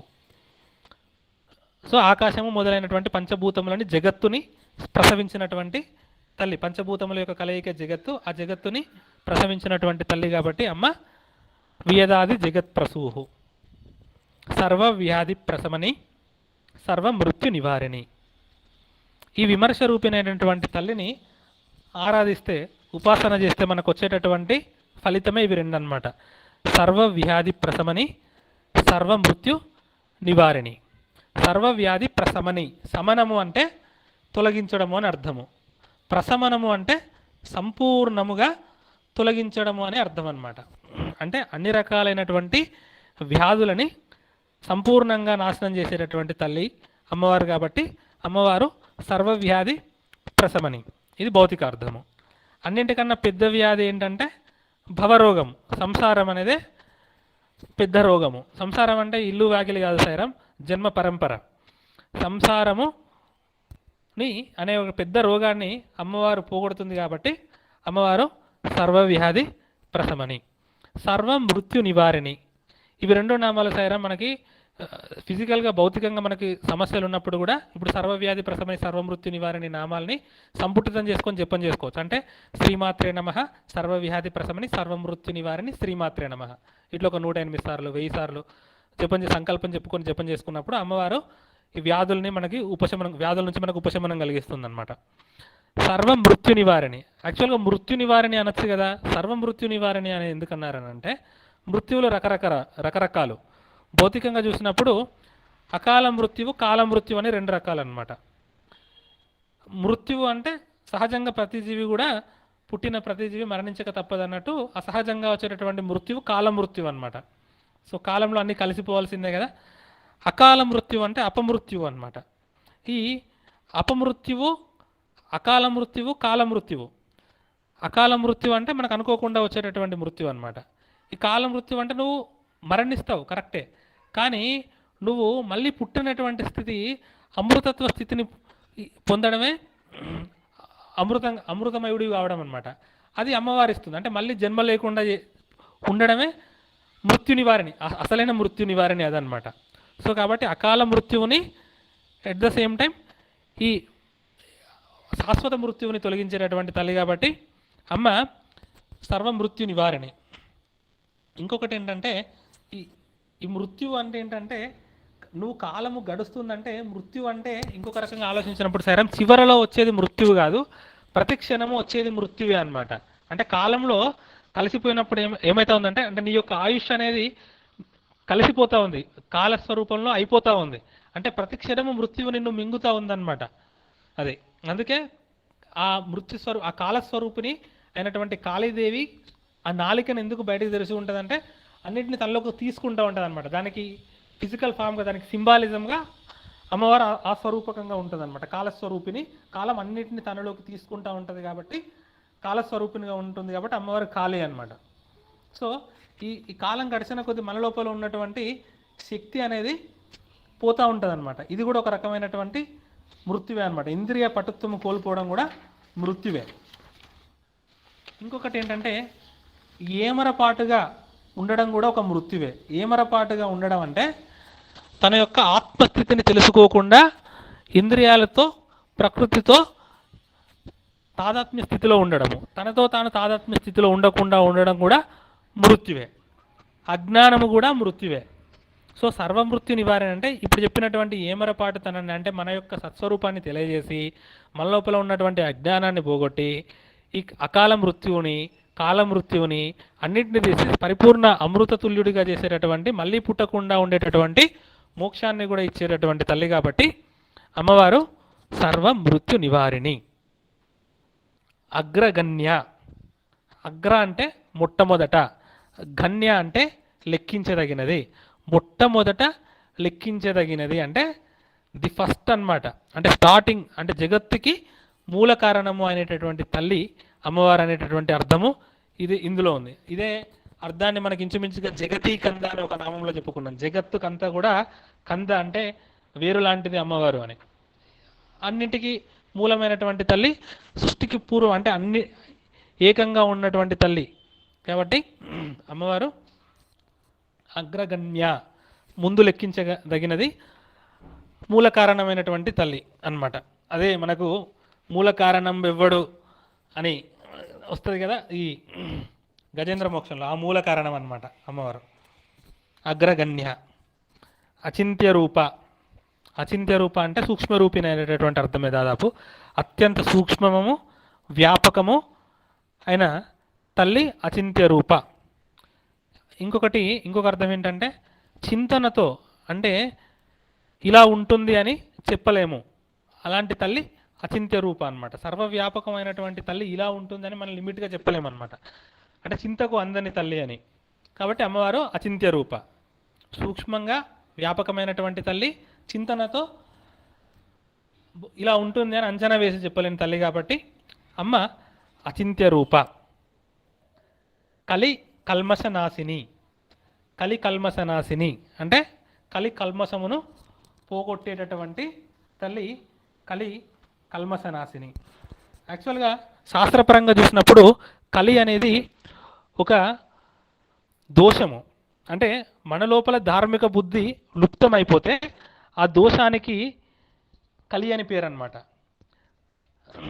అదొక అర్థము. కలి అంటే విడిపోవడానికి కారణాలు వెతికే కాలం అన్నమాట. ఈ కలియుగం మొత్తం ఉంది అదే కదా సాయిరాం. అంటే దెబ్బలాడుకోవడము, ప్రతిదానికి ఈగోకు పోయి అభిప్రాయ భేదాలని ఇవన్నీ చెప్పి కలహించుకునేటటువంటి కాలం అన్నమాట. కలసి బ్రతకనివ్వని వాడు కలి అన్నమాట. దీని యొక్క లక్షణాలు ఏంటంటే కలహము, అవిధేయత, ద్వేషము, అనాచారము, దురాచారము. అనాచారం అంటే ఆచారం లేకపోవడము, దురాచారం అంటే తప్పుగా చేయడం అనమాట. ఈ అనాచారం కన్నా దురాచారం చాలా తప్పు సాయిరాం. అంటే ఇప్పుడు ఈ శివరాత్రి శివచామ జపం చేయకుండా డ్యాన్సులు చేస్తూ ఉన్నారు కదా ఇప్పుడు, అదనమాట దురాచారం. అది చాలా తప్పు అనమాట. అంటే మనకు తోచినట్టుగా చేయడం అనమాట. అట్లా ఎప్పుడు చేయకూడదు. అనాచారం అంటే అసలు ఆచారం లేకపోవడం. ఇవి కలి యొక్క లక్షణాలు అన్నమాట. కలిలో ఇవేంటంటే ఈ వచ్చేటటువంటి దోషాలని అమ్మ తొలగిస్తుంది కాబట్టి అమ్మ కలి కల్మషనాశిని అన్నమాట. అయితే ఈ జీవన అంటే ఒక కాలాన్ని ఎట్లయితే మనకు త్రేతాయుగము, ద్వాపర యుగము, కృతయుగము ఇట్లా డివైడ్ చేసినట్టు, కలియుగం అని డివైడ్ చేసినట్టు ఒక మనిషికి కూడా వాడి యొక్క మానసిక స్థితిని బట్టి, వాడి యొక్క బుద్ధి స్థితిని బట్టి వాడికి కాలాలు ఉంటాయి అన్నమాట. అంటే నువ్వు పరిపూర్ణంగా సద్గుణ సంపన్నుడివై సత్వగుణ సంపన్నుడిగా ఉన్నప్పుడు నీకు అది కృతయుగమే అయిపోతుంది అనమాట. సో బయట నీకు కలి ఉన్నప్పటికీ కూడా నీ లోపల నువ్వు కృతయుగంలో ఉండవచ్చు అనమాట. అది. సో ఇలాంటి కలి యొక్క దోషాలని పోగొట్టేటటువంటి తల్లి కాబట్టి అమ్మవారు కలి కల్మషనాశిని, కలి దోషాలని పోగొడుతుంది కాబట్టి. అంటే కలహము, అవిధేయత, ద్వేషము, అనాచారము, దురాచారము ఈ లక్షణాలని పోగొట్టి మనలో ఉన్నటువంటి కలిని తీసేసే తల్లి కాబట్టి కలి కల్మషనాశిని. కాత్యాయని అనేటటువంటి నామము విమర్శ రూపిణి అయినటువంటి తల్లి యొక్క భౌతికమైనటువంటి రూపము కాత్యాయని అన్నమాట. ఇది ఒక అర్థము. కదముడు అనేటటువంటి మునికి పుత్రికగా అయోనిజగా అమ్మవారు 8 సంవత్సరాలు ఉంది అన్నమాట. కాబట్టి అమ్మవారు కాత్యాయని. కతులు అనగా బ్రహ్మవేత్తలు. అంటే ఆ బ్రహ్మవేత్తల యందు ఏ జ్ఞానస్వరూపినిగా, అంటే ఆ బ్రహ్మవేత్తలు ఏ జ్ఞానముతో ఉన్నారో ఆ జ్ఞానము అమ్మవారి యొక్క స్వరూపము. అంటే బ్రహ్మవేత్తలలో ఉండేటటువంటి బ్రహ్మ విద్యా స్వరూపకంగా ప్రకాశించేటటువంటి తల్లి అమ్మ. కాబట్టి ఆ అమ్మ కాత్యాయని అంటే జ్ఞానస్వరూపిణి. బ్రహ్మవేత్తలలో బ్రహ్మజ్ఞానంగా ప్రకాశించేటటువంటి తల్లి కాత్యాయని దేవి. మళ్ళీ ఇంతకుముందు చెప్పుకున్నాం కదా విమర్శ రూపిణి అయినటువంటి దేవి, అంటే సర్వవ్యాపకము అయి అఖండము అయి, అఖండం అంటే ఖండాలు గాంధీ అనమాట, అంటే పార్ట్స్గా లేదనమాట, అంతటా వ్యాపించి అఖండమై ఉన్న జ్యోతి స్వరూపిణి అని ఇంకొక అర్థము.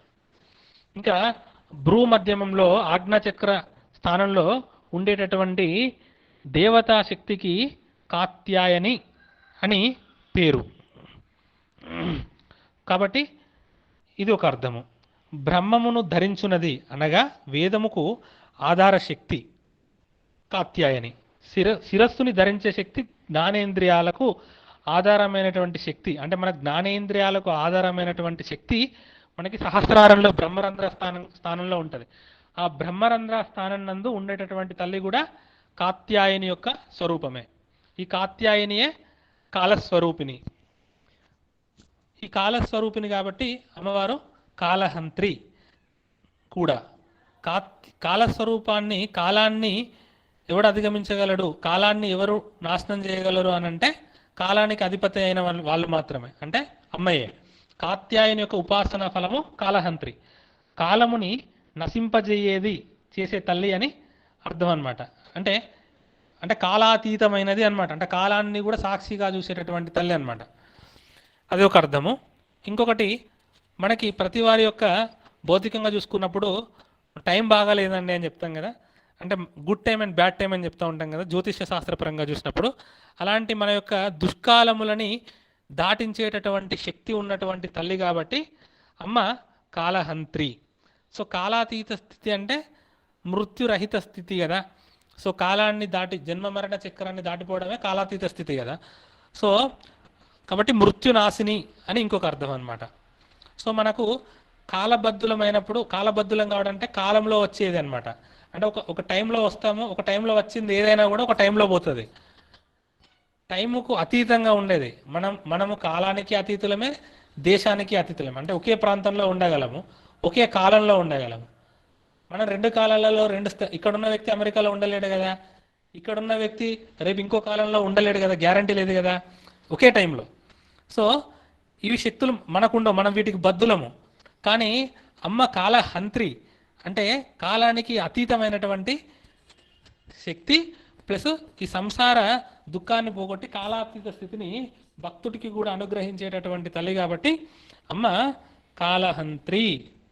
ఇలాంటి తల్లి కమలాక్ష నిసేవిత. కమలాక్షుడు అంటే విష్ణువు. కమలాక్షుని చేత సంపూర్ణముగా ఆరాధించబడేటటువంటి తల్లి కమలాక్ష నిసేవిత. అది ఒక అర్థము. ఇంకా కమలాక్షుడు అంటే విష్ణుమూర్తి అని ఒక అర్థం వచ్చినట్టుగా సంపూర్ణంగా వికసించబడినటువంటి దృష్టి కలవారు. సంపూర్ణంగా వికసించినటువంటి దృష్టి అంటే ద్వైత స్థితి నుంచి బయటపడి అద్వైత స్థితిని చేరినటువంటి జ్ఞాని అన్నమాట. అలాంటి జ్ఞానుల చేత ఆరాధింపబడేటటువంటి తల్లి కాబట్టి అమ్మవారు కమలాక్ష నిసేవిత. ఇంకా హృదయ కమలమునందు అక్ష అంటే వ్యాపించడానికి అక్ష అని పేరు అనమాట. సో హృదయ కమలమునందు వ్యాపించి సేవింపబడుతున్నటువంటి తల్లి కాబట్టి అమ్మ కమలాక్ష నిసేవిత.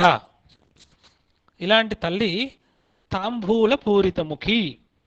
తాంబూల పూరితముఖి అంటే తాంబూలముతో కూడినటువంటి ముఖముతో ప్రకాశిస్తున్నటువంటి తల్లి. ఈ తాంబూలం అనేది ఏంటంటే, తాంబూలం ఏంటంటే బేసికల్గా సువాసన వస్తుంది. సో ఈ సువాసన ఏమవుతుంది, వ్యాపిస్తుంది అనమాట. సో ఇది కూడా అమ్మ యొక్క విమర్శనా శక్తిని సూచిస్తున్నటువంటి నామమే. తాంబూల పూరితముఖి, ఇది అమ్మవారి యొక్క రూపవర్ణన. అయితే ఈ తాంబూల అనేది ఎరుపు రంగు సూచిస్తుంది. ఈ ఎరుపు వర్ణం అనేది అగ్నికి ప్రతీక. అగ్ని వాక్కుకు సంకేతం అని చెప్పుకున్నాం కదా. సో నోరు అగ్నికి ప్రతీక. ఈ అగ్ని అనేది దేన్ని సూచిస్తుందంటే జ్ఞానాగ్నిని సూచిస్తుంది అనమాట. సో ఈ జ్ఞాన అగ్ని వల్ల ఫలితం మనకి ఏమొస్తుందంటే మళ్ళీ కర్మనాశనం అయ్యి మోక్షాన్ని ఇస్తుందన్నమాట. ఇది ఒకటి. నెక్స్ట్ ఇంకొకటి ఏంటంటే, తాంబూలం మనం చూసుకున్నప్పుడు తాంబూలంలో వాడే ఏ ఇంగ్రీడియంట్స్కి కూడా ఎర్రటి రంగు ఉండదు. కానీ తాంబూలాన్ని నమిలిన తర్వాత వచ్చేటటువంటి రంగు ఎరుపు ఉంటుంది. అంటే ఇది ఏంటంటే మనకు ఉన్నటువంటి అవస్థాత్రయం చెప్పుకున్నాం కదా. అవస్థాత్రయం అంటే జాగృత్, స్వప్న, సుషుప్త అవస్థలు అని చెప్పుకున్నాం కదా. ఈ మూడిటికి అతీతమైనటువంటి స్థితి ఏ అవస్థ లేనటువంటి స్థితి ఇంకొకటి చెప్పుకున్నాం కదా, 4వ స్థితి. అయితే ఈ 4వ స్థితి అల్టిమేట్ స్థితి, అది పరబ్రహ్మ చైతన్య స్థితి. ఈ యొక్క చైతన్యమే ఈ మూడిటి యందు వ్యాపించి ఉన్నదన్నమాట. అంటే ఇప్పుడు ఎరుపు రంగు అనేది మనకు భౌతికంగా కనిపించట్లేదు, కానీ ఆ ఎరుపు రంగు అనేది దీంట్లో ఉన్నటువంటి ఇంగ్రీడియంట్స్లో అది వ్యాపించి ఉన్నది, కానీ అది దానికి అతీతంగా ఉన్నది. సో అట్లా అవస్థాత్రయములందు వ్యాపించి ఈ అవస్థకి అతీతమైనటువంటి తురియా స్థితిలో ఉండేటటువంటి అనుభవానికి వచ్చేటటువంటి తల్లి అని ఒక అర్థం అన్నమాట. సో ఇది అవస్థాత్రయ ఏకత్వాన్ని, అంటే ఈ మూడు కలిసిపోతే, అంటే ఈ మూడు లయం అయిపోతే వచ్చేటటువంటి ఆ తురీయ స్థితికి సూచికగా, ఆ తురీయ స్థితిలో ఉండేటటువంటి స్థితిని ఇది ప్రతీక అన్నమాట.